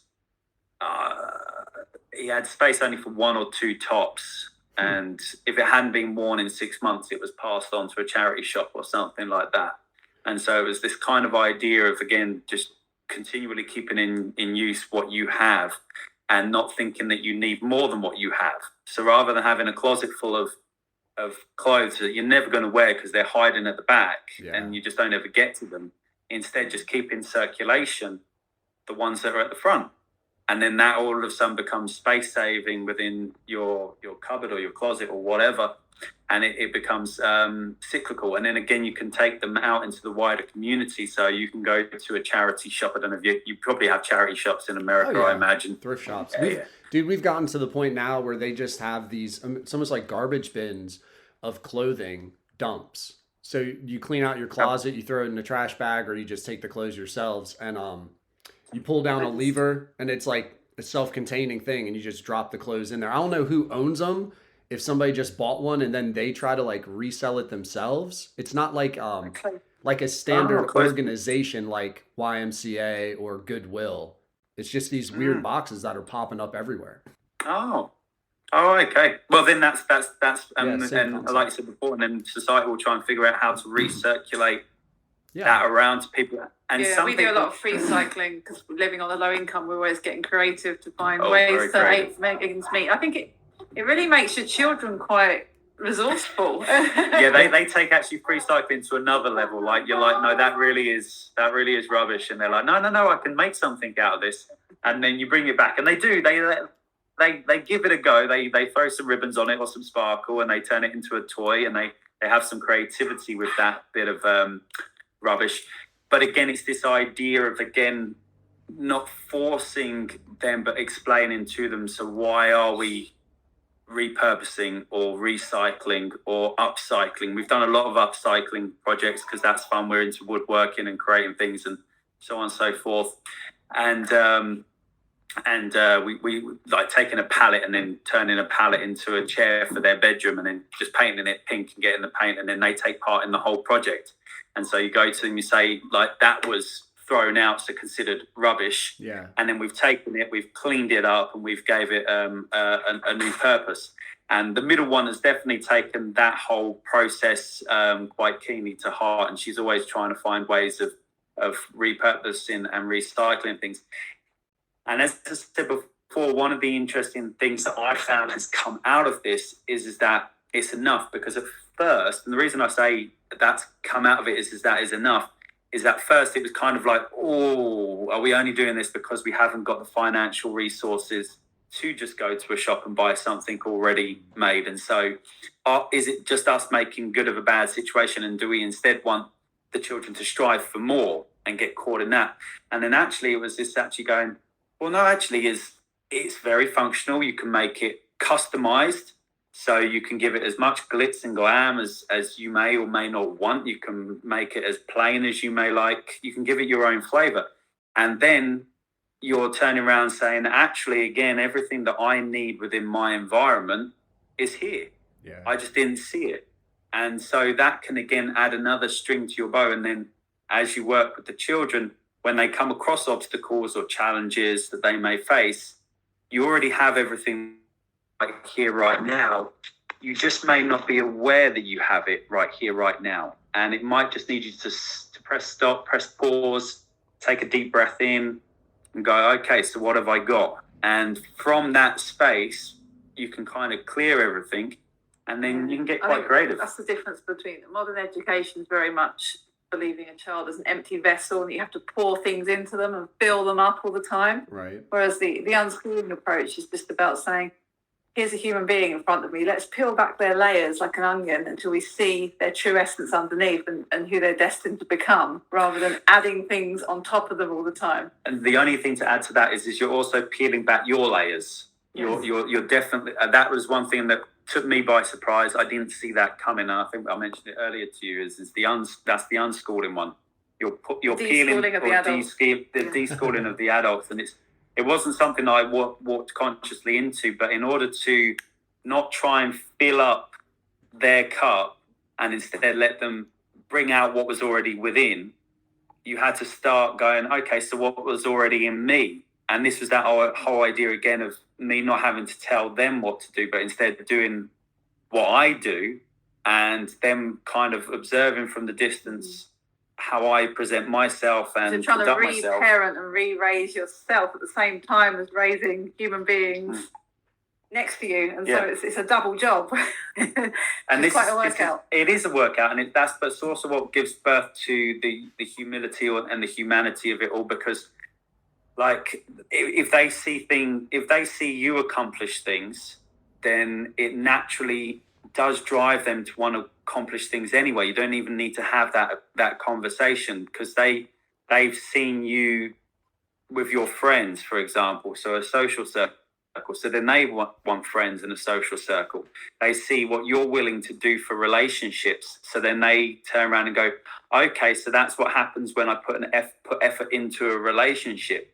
They can see when you are up against a tough time, how you find certain resolve. What sort of actions do you take with regards to your mental health, your physical health, and then how you apply yourself. So there's so much. So again, one of the questions I got the other day was if you don't sit down with them and do a structured curriculum learning environment, how are they learning? Well, all of those things that I just mentioned to you are the things that they're learning. That's what they're working on. They're learning about themselves, and they're trialing and erroring. So daddy presents himself like that. Does that work for me? Mummy presents herself like that. Does it work for me? My friends present themselves like that. Does it work for me? And obviously, as a school child, you still go through that process as well. But you have so much background noise on the emphasis is on curriculum. Measurement. So we've changed the emphasis around. The emphasis is on who are you and what do you want to bring out into the bigger picture. Yeah, I was just going to add to that also, with typical school kids, also adding in after school clubs and the wraparound care with that.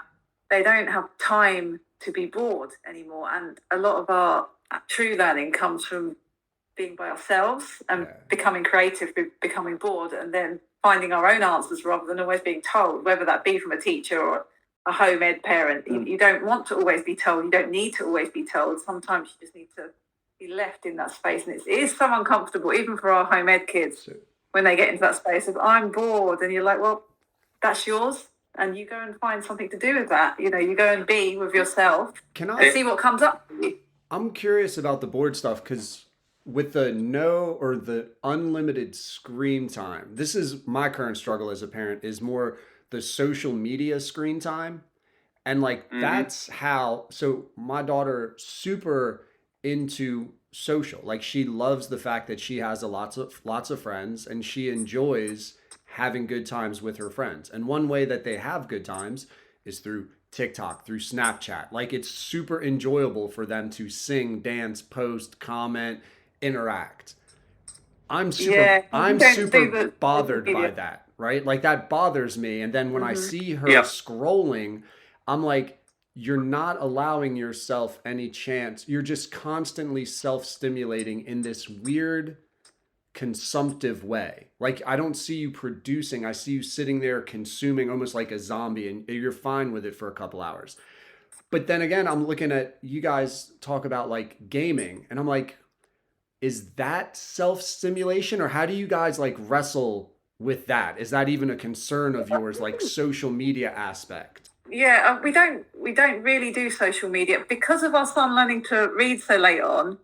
I think he never asked to get into it. And then I became very aware through being in the media spotlight on social media myself of the bullying that occurs, that I actually didn't want to open up that channel for my children.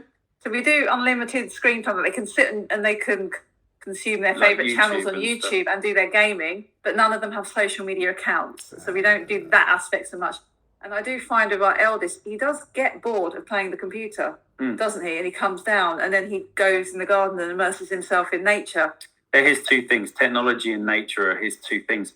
To touch on the boredom one though, and because even though they don't do social media, you can see that the I'm bored stems from the overstimulation that is present, whether you watch YouTube or whether you go onto Snapchat or TikTok or Facebook, or as soon as you're using modern technology, you are stimulating your receptors inside your brain, your neuroreceptors, your hormonal receptors, because you're influenced by what you're watching, and you get excited by what you're seeing, and you think, I can have this now, or I should at least have this most of the time. And so then when it all comes quieting back down again, it's like, oh, how do I fill this space? How do I turn around and calm this space again? So we've had to have a lot of conversations with more the middle child now than the elder one, because she got into like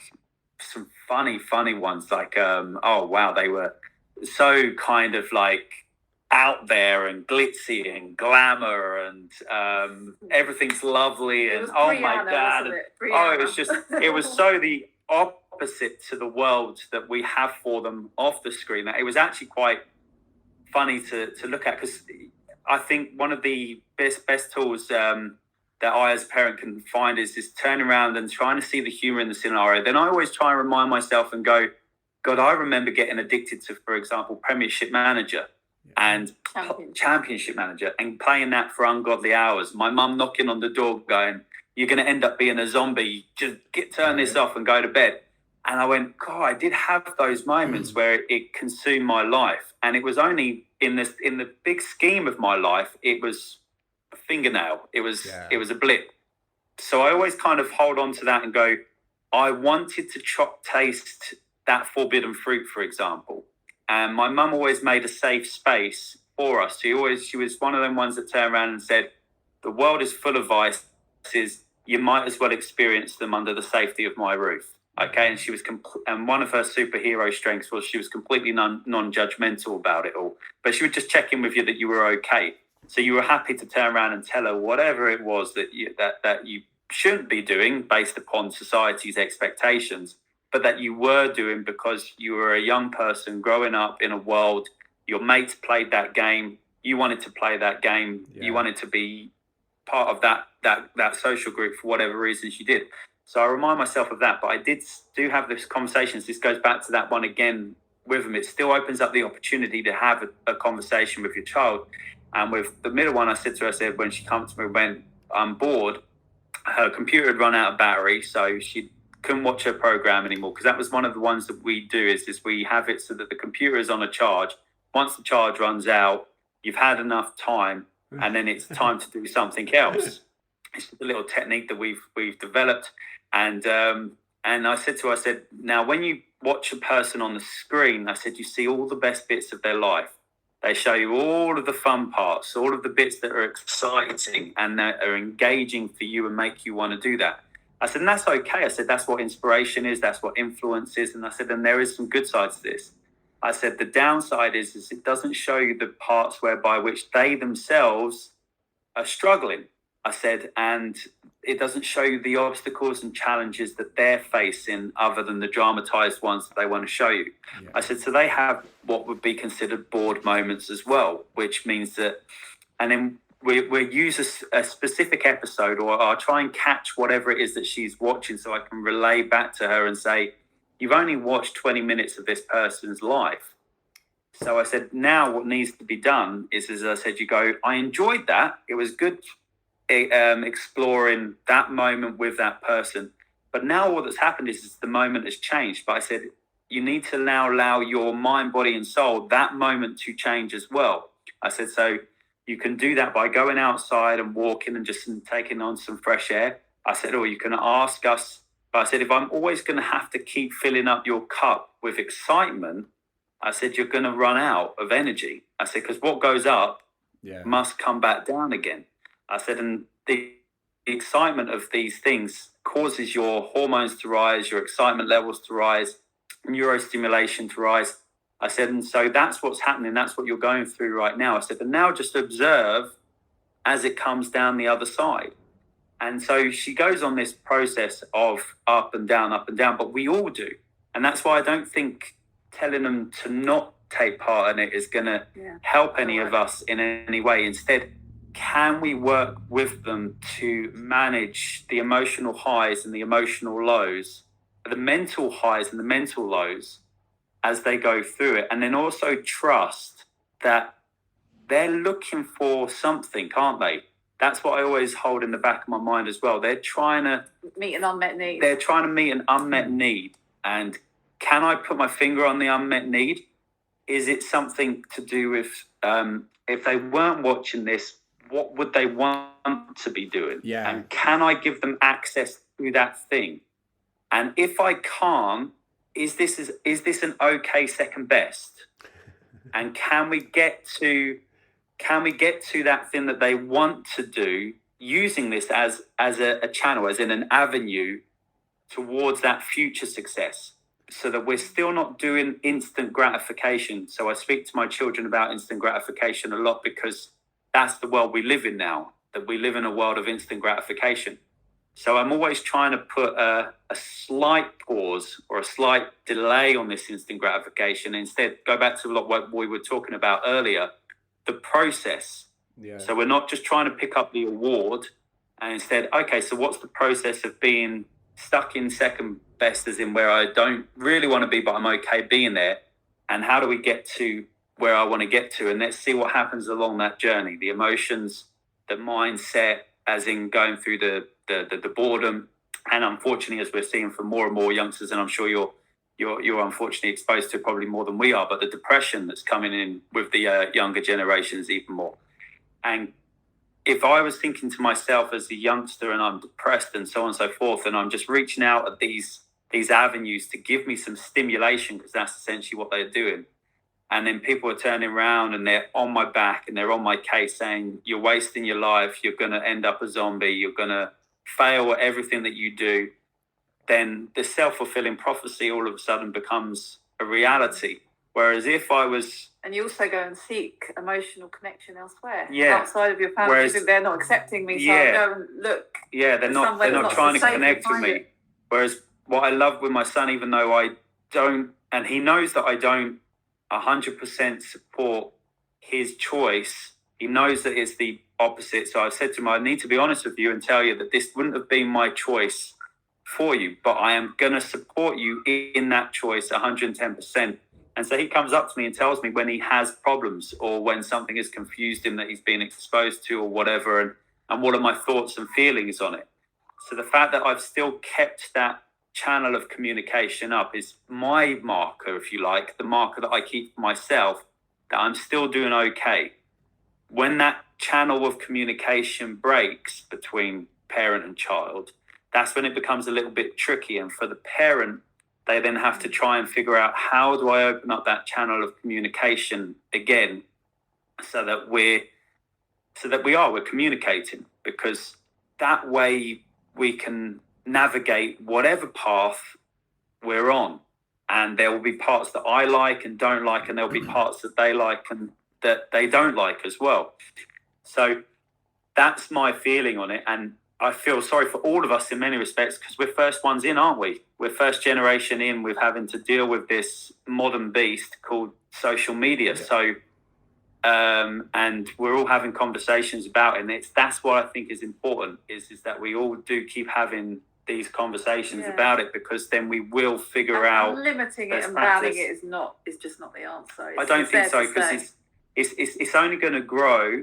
And they're going to be the ones that actually shape its growth. And they're going to be the ones that are writing the code of the future. And that really influences our interaction with, as I said before, it always makes me feel uncomfortable, artificial intelligence. And I'm never sure if it makes me feel uncomfortable, because I remember Terminator. Yeah, dude, that's 100%. That's exactly, that movie ruined our ability to embrace artificial intelligence. The fact that it's going to take over the world. Or after that, then the Matrix.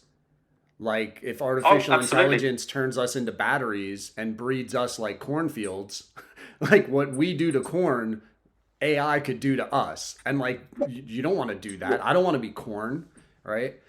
I do like the point, and this is like, my daughter herself has gotten to the point with social media through using it, that she avoids drama and tries to empower and encourage people. But then if she'll know, like, somebody posts like, oh my God, having the worst day. Cool. Check in on your friend.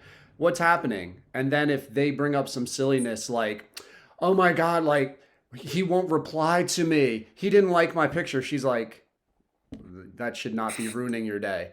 And like, she's finding this out about herself. She's like, God, like, why are they so into someone else noticing them? That's not a big deal. And like, she's shaping her own value. And then I'm like, so then you're going to translate that to what social media deems important, because if there is this algorithm that's shaping our children, if you're not engaging, the algorithm will figure out that that's not appealing to you, and it will find things that are appealing to you, like kitten videos or wholesome, like educational stuff, hopefully, right? And I don't know, it is a trust that if you remove them from it, now they don't get to shape the it of social media at all. I think that's a really, I feel like I start settling on that point where you can't, like, I'm sure the conversation had to happen with TVs, right? Or like music, Yes. right? Like when music came into a home, a record player, like, was that from the devil? Was that going to ruin society? I'm sure people had to like try to hide their kids from that at some point. And DVDs and VHSs and any technological advancement Books. shakes up the generation that didn't have it, for Yeah. starters, and also the generation that are parenting the next generation that are coming through. So you've got many different perspectives again on how life can be lived, opinions on how life should be lived, and then all of us just observing how life is being lived. And with regards to, I mean, that was beautiful what you're saying about recognizing how your daughter is taking the positives from social media, the way that she's watching how other people are having their emotional reactions, and how she turns around and says, well, and there is definitely this degree, and they call it the snowflake generation and all that sort of stuff, where simple little things are disturbing people. And you do definitely hear the older generations going, oh, come on, man, if you think that's tough, this is gonna be a tough life for you, because it only gets tougher. And so I think reality or realism needs to be kept in the conversation as well, and that people do need to be called out and go, come on, really, we need to turn around and develop some strength of self and some strength of identity, values, ethics, morals, all that sort of jazz. But for the youngsters to be able to see that as well, that is a good thing, that they can turn around and see that and call that out and go, okay, so this brings me back to what I was saying about our children looking at us and going, okay, that worked for dad, that didn't work for dad. I'm going to try that behavior. I'm going to try that one. And so it's experimentation. They've just got a much bigger pool to experiment with. And that's why they're going to need, possibly more than likely, an understanding support system around them whilst they have that experimentation. So that's what I'm thinking about in my head. And it's like, dude, why do you fucking care even if your kid loved the drama and wants to drove on for 40 minutes about some dude not liking a post? Like, what if that is fulfilling to her? Why do I have an issue with that being fulfilling to her? And that's when I start like just digging in and peeling levels back. You're like, I don't have an answer for that. Like a fear that it'll lead to some sort of unproductivity. And I'm like, but what is the productivity that I want her to have? You know, it's this weird, like, ultimately, what do you want, dude? You want her to be happy. Okay, well, that's making her happy. So why are you upset by it? It's like, I don't know, because if heroin made her happy, I'd be upset by that because it's an addiction and she would die. And I'm like, that's kind of where I get to, like, that's sort of an extreme. And it's like, oh, so your kid would purposefully continue to choose to do something that would kill them. I'm like, I guess it's addiction. Maybe I fear like addiction and now she doesn't have choice. And it's weird, man. It doesn't lead you to an answer. No, that was, I think we believe if we can control each step of their life, we can control the direction it will take. And it's not the case. You can't see what the next step on the staircase is going to be, and just because it looks a certain way, it doesn't mean that's how it's going to pan out. Dude, so it's letting go of that control and fear based. I've had this question, and I feel bad even asking it, but it's like, don't you guys have fear that your kids are going to be like 65 living in your basement and losers? But then I'm like, why is that bad if you have like 2 generations of family living together and they're content? Like what a schmuck ass question to even like care. Yeah, I had a slight concern that my eldest would want to live with us forever, I have to say. But then I'm talking about the subject the other day near him. He's like, no, I've got every intention of moving out. You know, I've got my plans. He's just full of surprises. And this is what the whole point of this process is it's meant to be surprising, because life is meant to be full of surprises and gifts and presents and all that sort of stuff, and you can only receive them by taking part in that unknown thing. But with regards to generations, we did some work in a country called Gozo, funny enough, and one of the things that they did was as a family member got married or whatever it was, that they build an extension on the side of their house to house the next influx of generation for that family. So the family home would just keep kind of growing, and it would grow up or it would grow to the side depending on which way they could move it. Don't a lot of parents get very sad when their kids move out of their lives anyway? And a lot of parents do. So for our perspective is to not try and hold on to them, but if they need to stay, they obviously have a reason for needing to stay. And to, again, like all of the other processes, honor it, move with it to adapt as best you possibly can, and turn around and just be curious. Where is this leading us?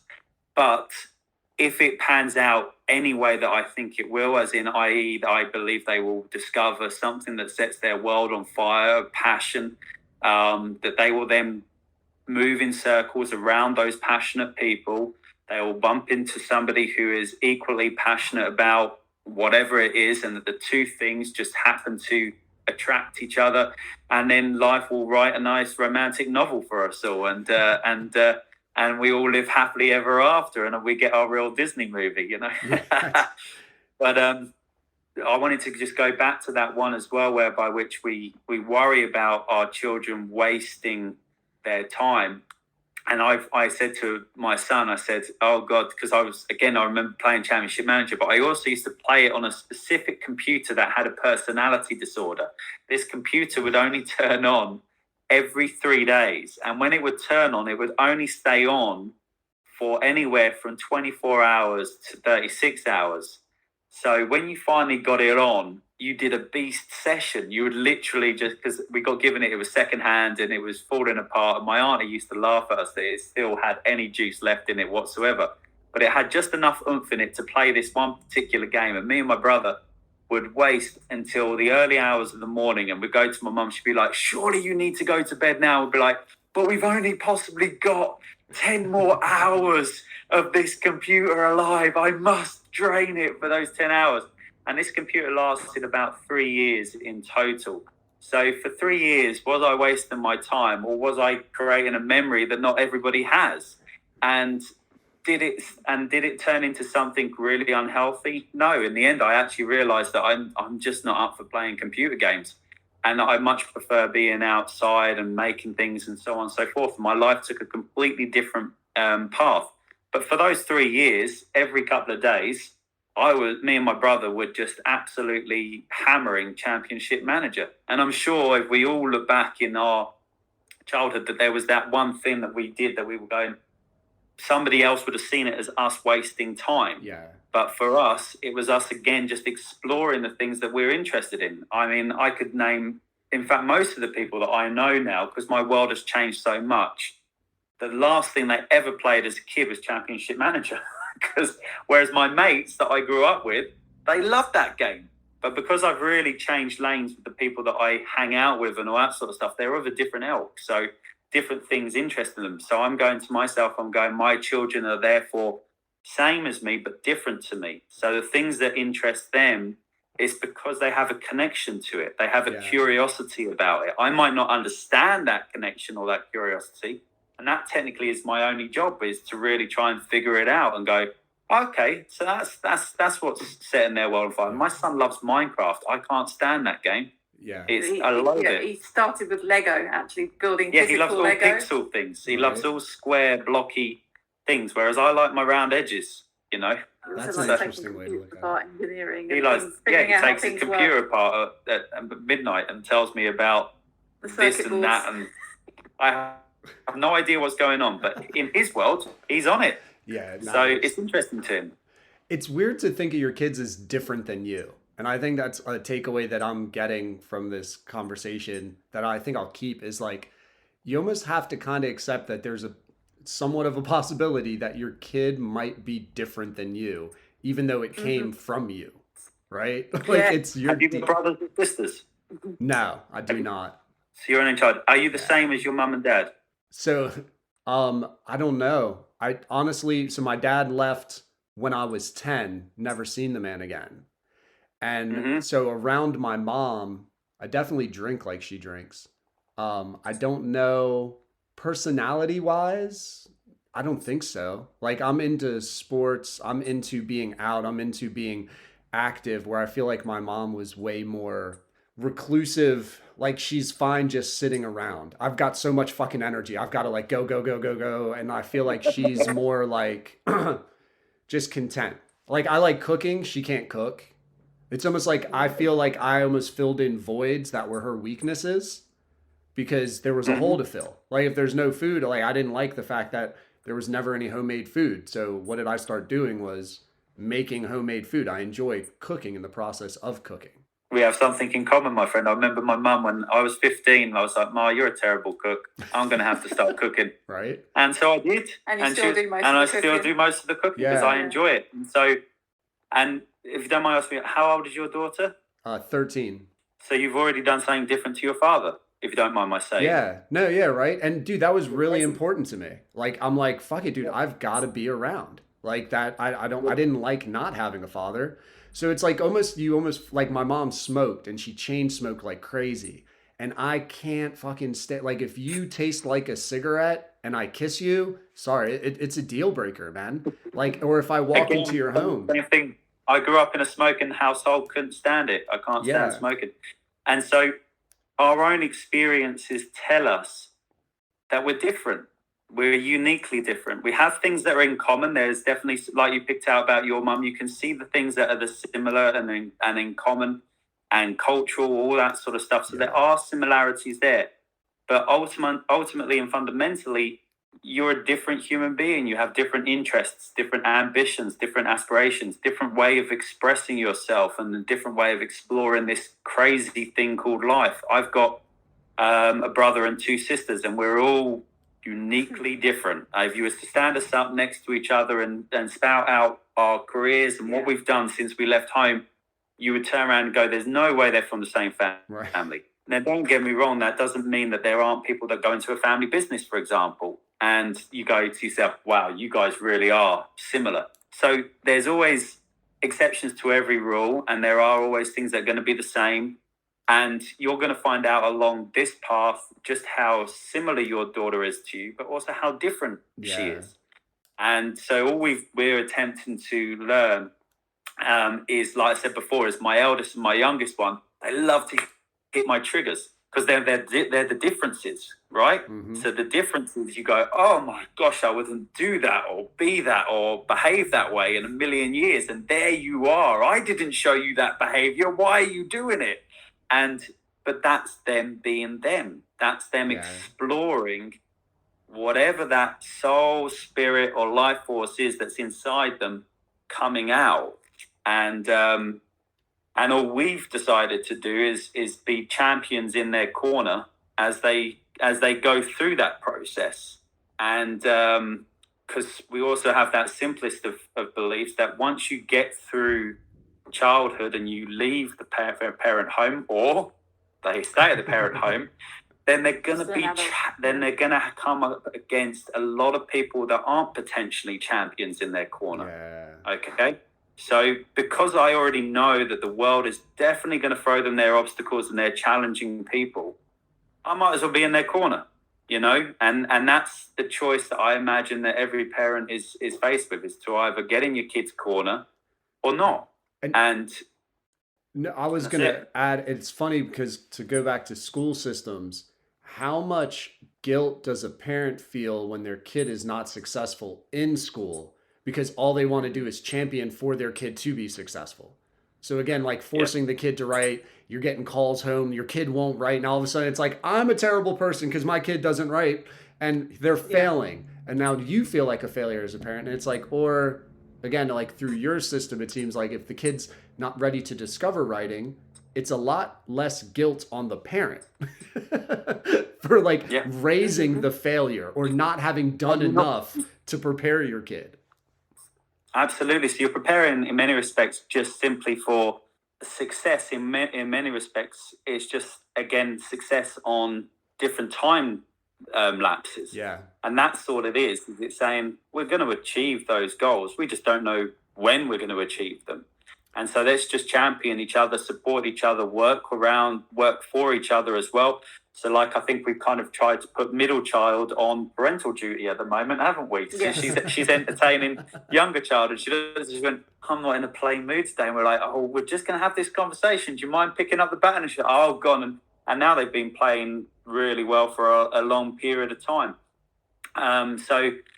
Again, it's just having that adaptability and that teamwork. And we're like, well, our favorite one is teamwork makes the dream work. And so you're just trying to get everybody, not even trying, you're just working as we said before, as a team who champions our differences. My son, who's over there, boom. He's wave, big wave.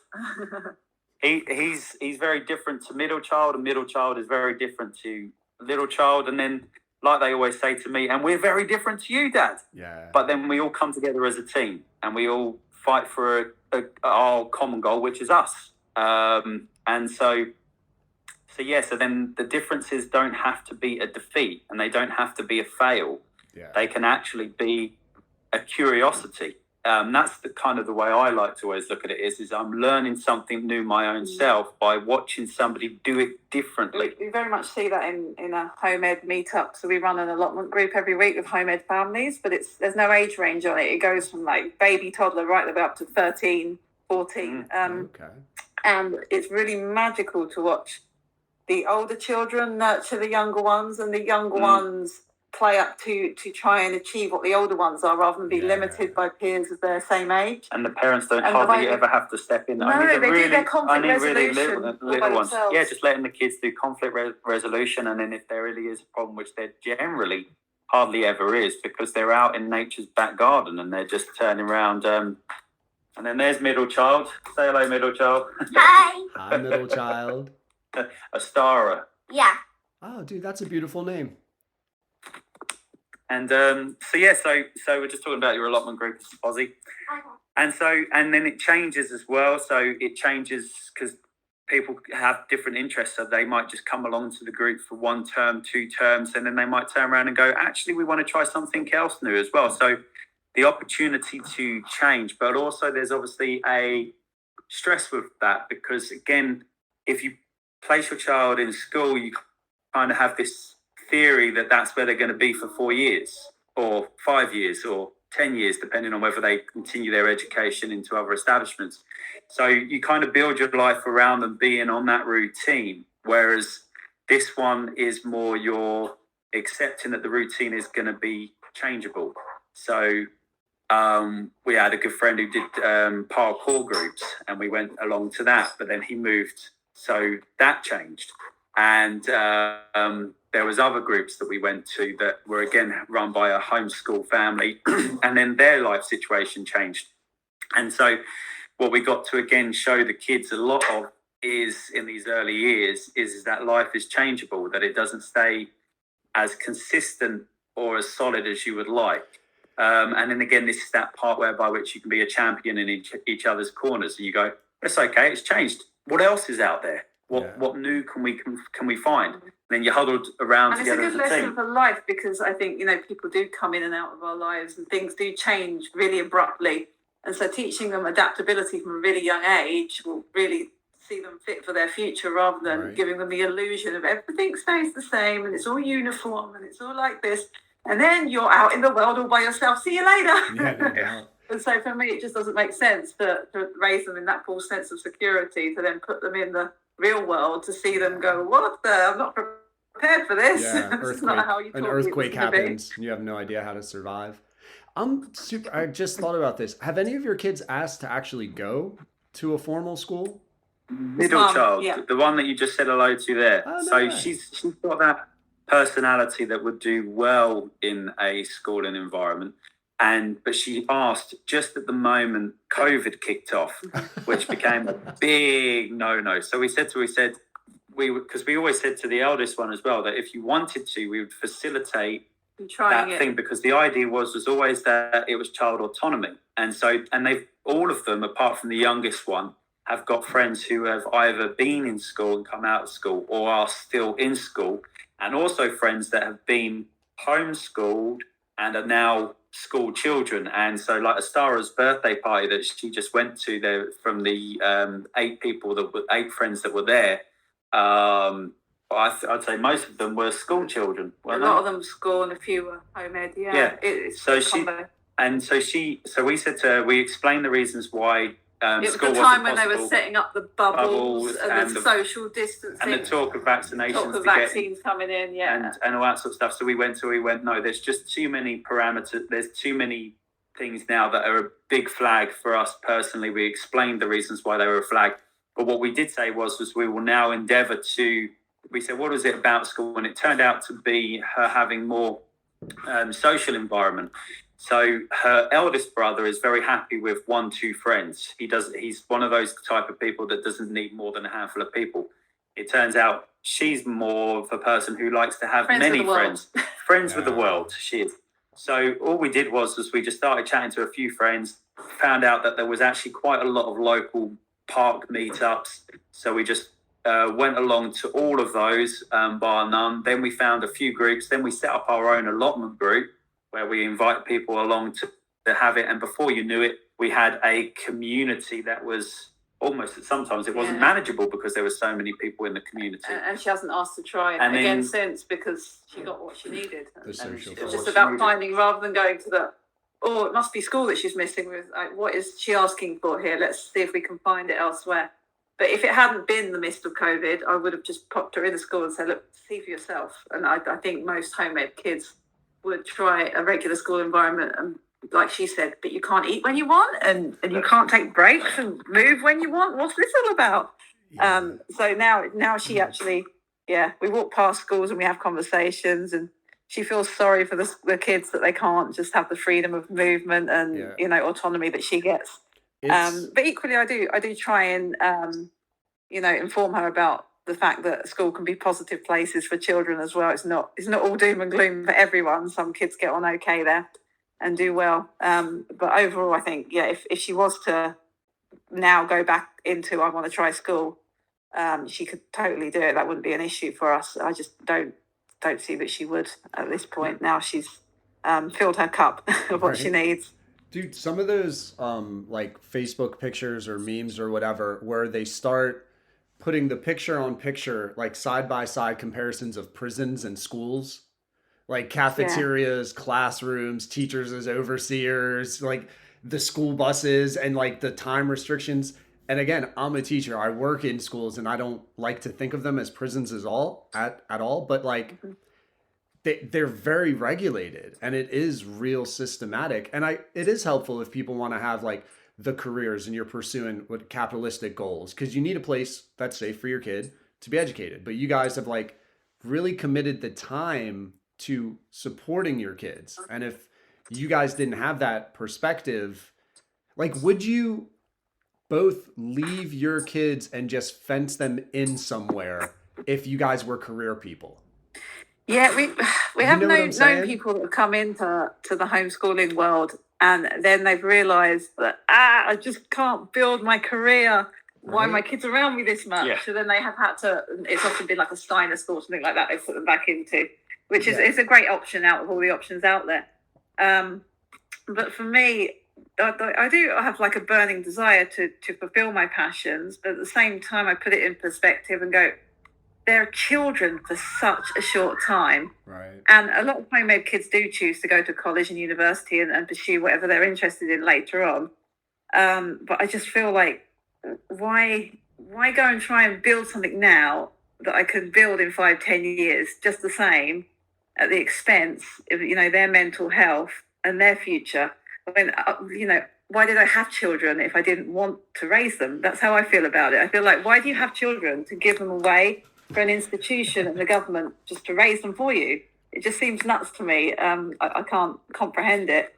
I think also there's an opportunity there. I don't think it's about thinking too much about better or worse, or too much about the whys, but can we turn around and develop a better system whereby which, let's say, for example, a highly ambitious person who is in the midst of the height of their career, and because it's easy to turn around and say, you should just stop it. You've decided to have children and blah, blah, blah, blah, and that be their opinion. But we're not taking into consideration that some people might have been really in the midst of their careers. And in almost like what we were with our first one, it wasn't planned. So, you know, life has its surprises and it throws its curveballs. It's just that at the time uni came along, I was we were co-running. We bought a children's yoga franchise, and we were co-running that as a business. And I had a choice at that point because I recruited a few teachers to cover a lot of the classes I had in the area, but not really enough to take on all the classes I was teaching on top. So I just made a conscious choice to go with the debt that I'd taken on with the business and just leave it all and walk away from it and go, actually, my child is more important than this right now, and I can build this again later. But we were also, at that time, we were fresh and quite new into that. So again, it's that whole idea of you haven't really grown an attachment to a thing, it's easier to let go of it. But if you've developed that attachment, then it's easy to say you should let go of it, but actually not so easy to let go of. I actually personally am more in the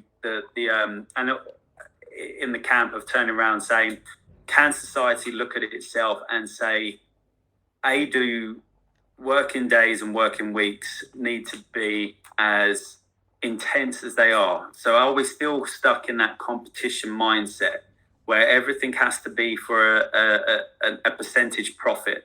And if I am not making that percentage profit, I am in some way failing.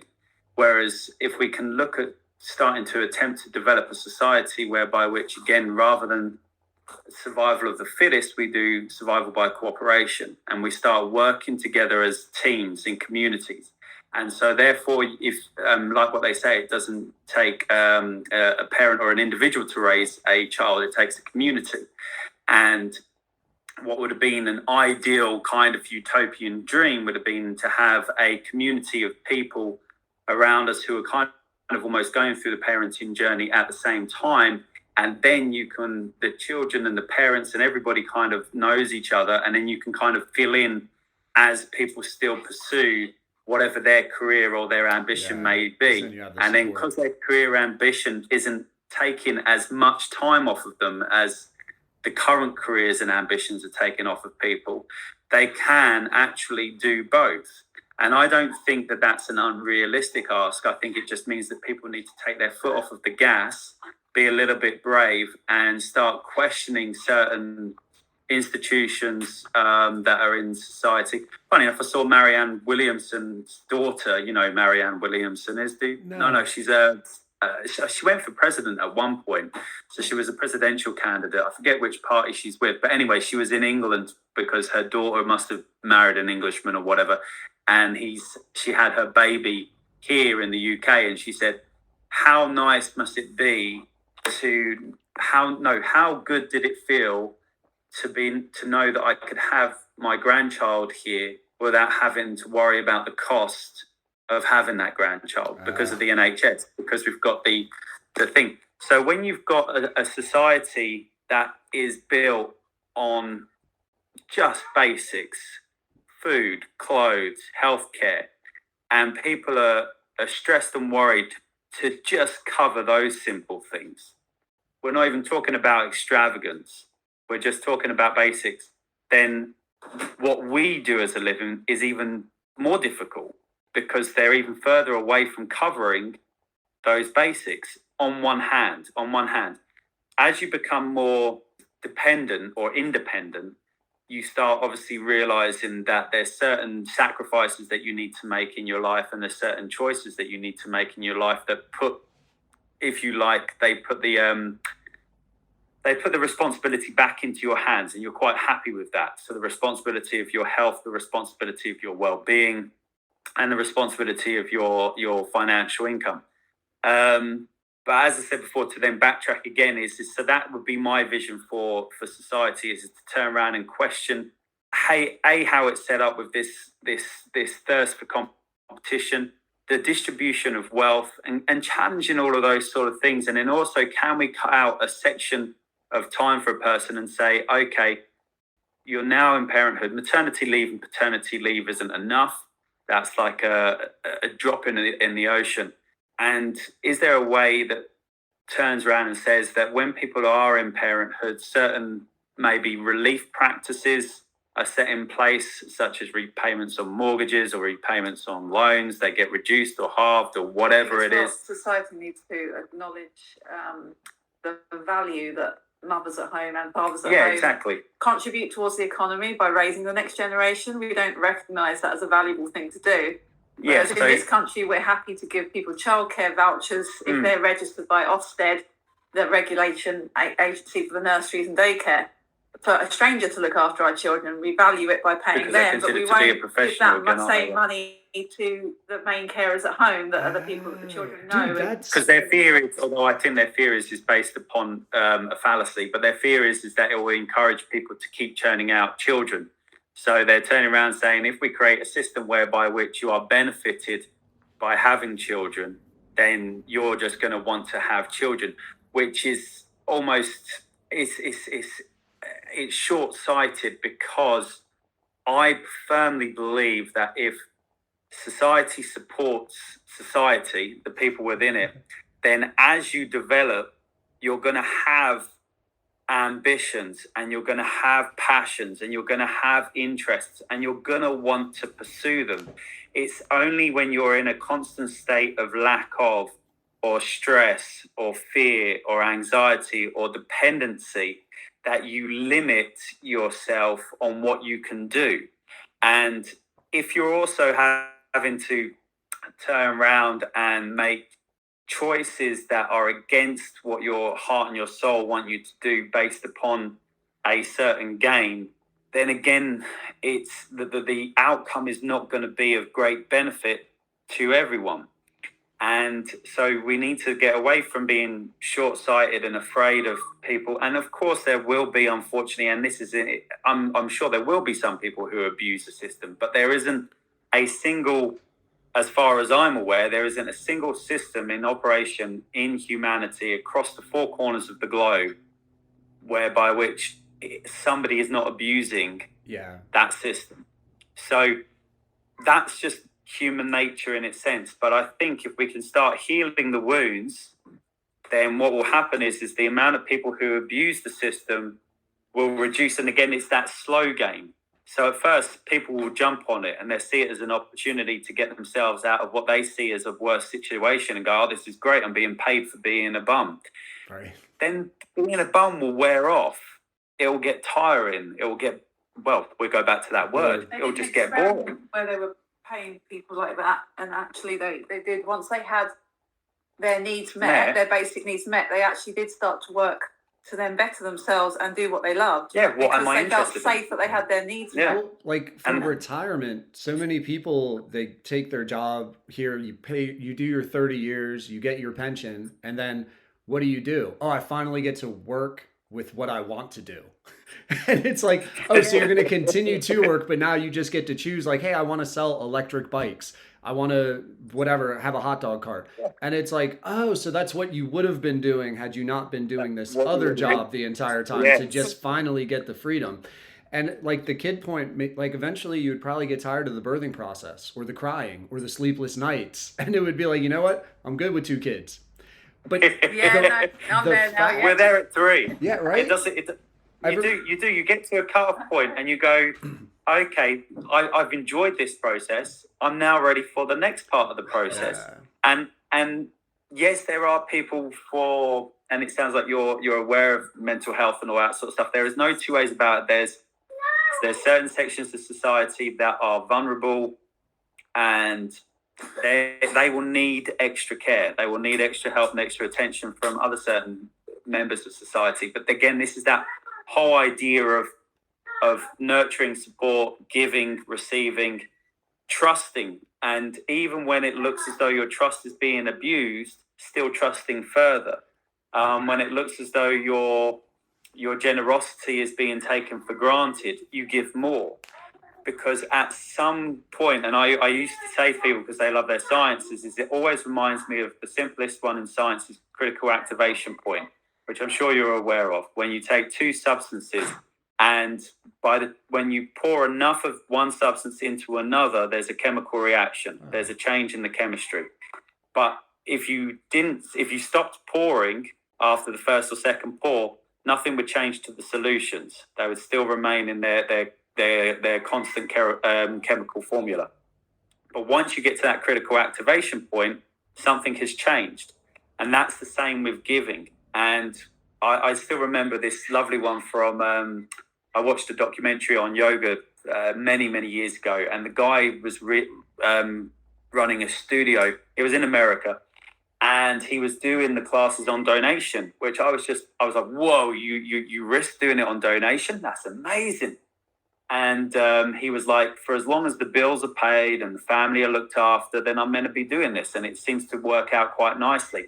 But one student stood out for him. And what it was that one time he went and opened up the donation box, and in there was $500 and a letter. And the letter was simply written that this guy had been coming to his class for a year and didn't give a single donation for the whole year because he'd fallen on hard times. And it was the one thing he could do every week was come to this class, take part and build himself up, his mind, his body and his soul. And then at the back end of the year, he got a breakthrough in his career, and he all of a sudden got himself back on his feet, and he wanted to give the guy $500 and a thank you for being an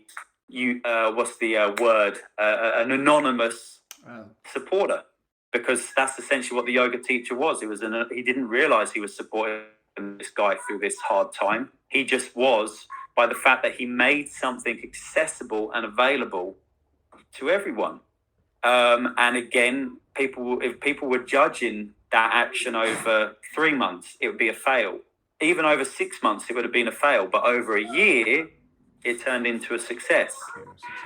So for me, yes, and that was based upon people with careers. If you are in a career, yes, you are faced with a tricky situation and tough choices, and they're not to be taken lightly. And I think each situation, so you can again still get to know your child, you can still see how they're developing, and you can be faced with the questions of whether they're asking through their development that you stay home more, or they might be saying with their development, actually, Dad, I've got this, I'm doing all right.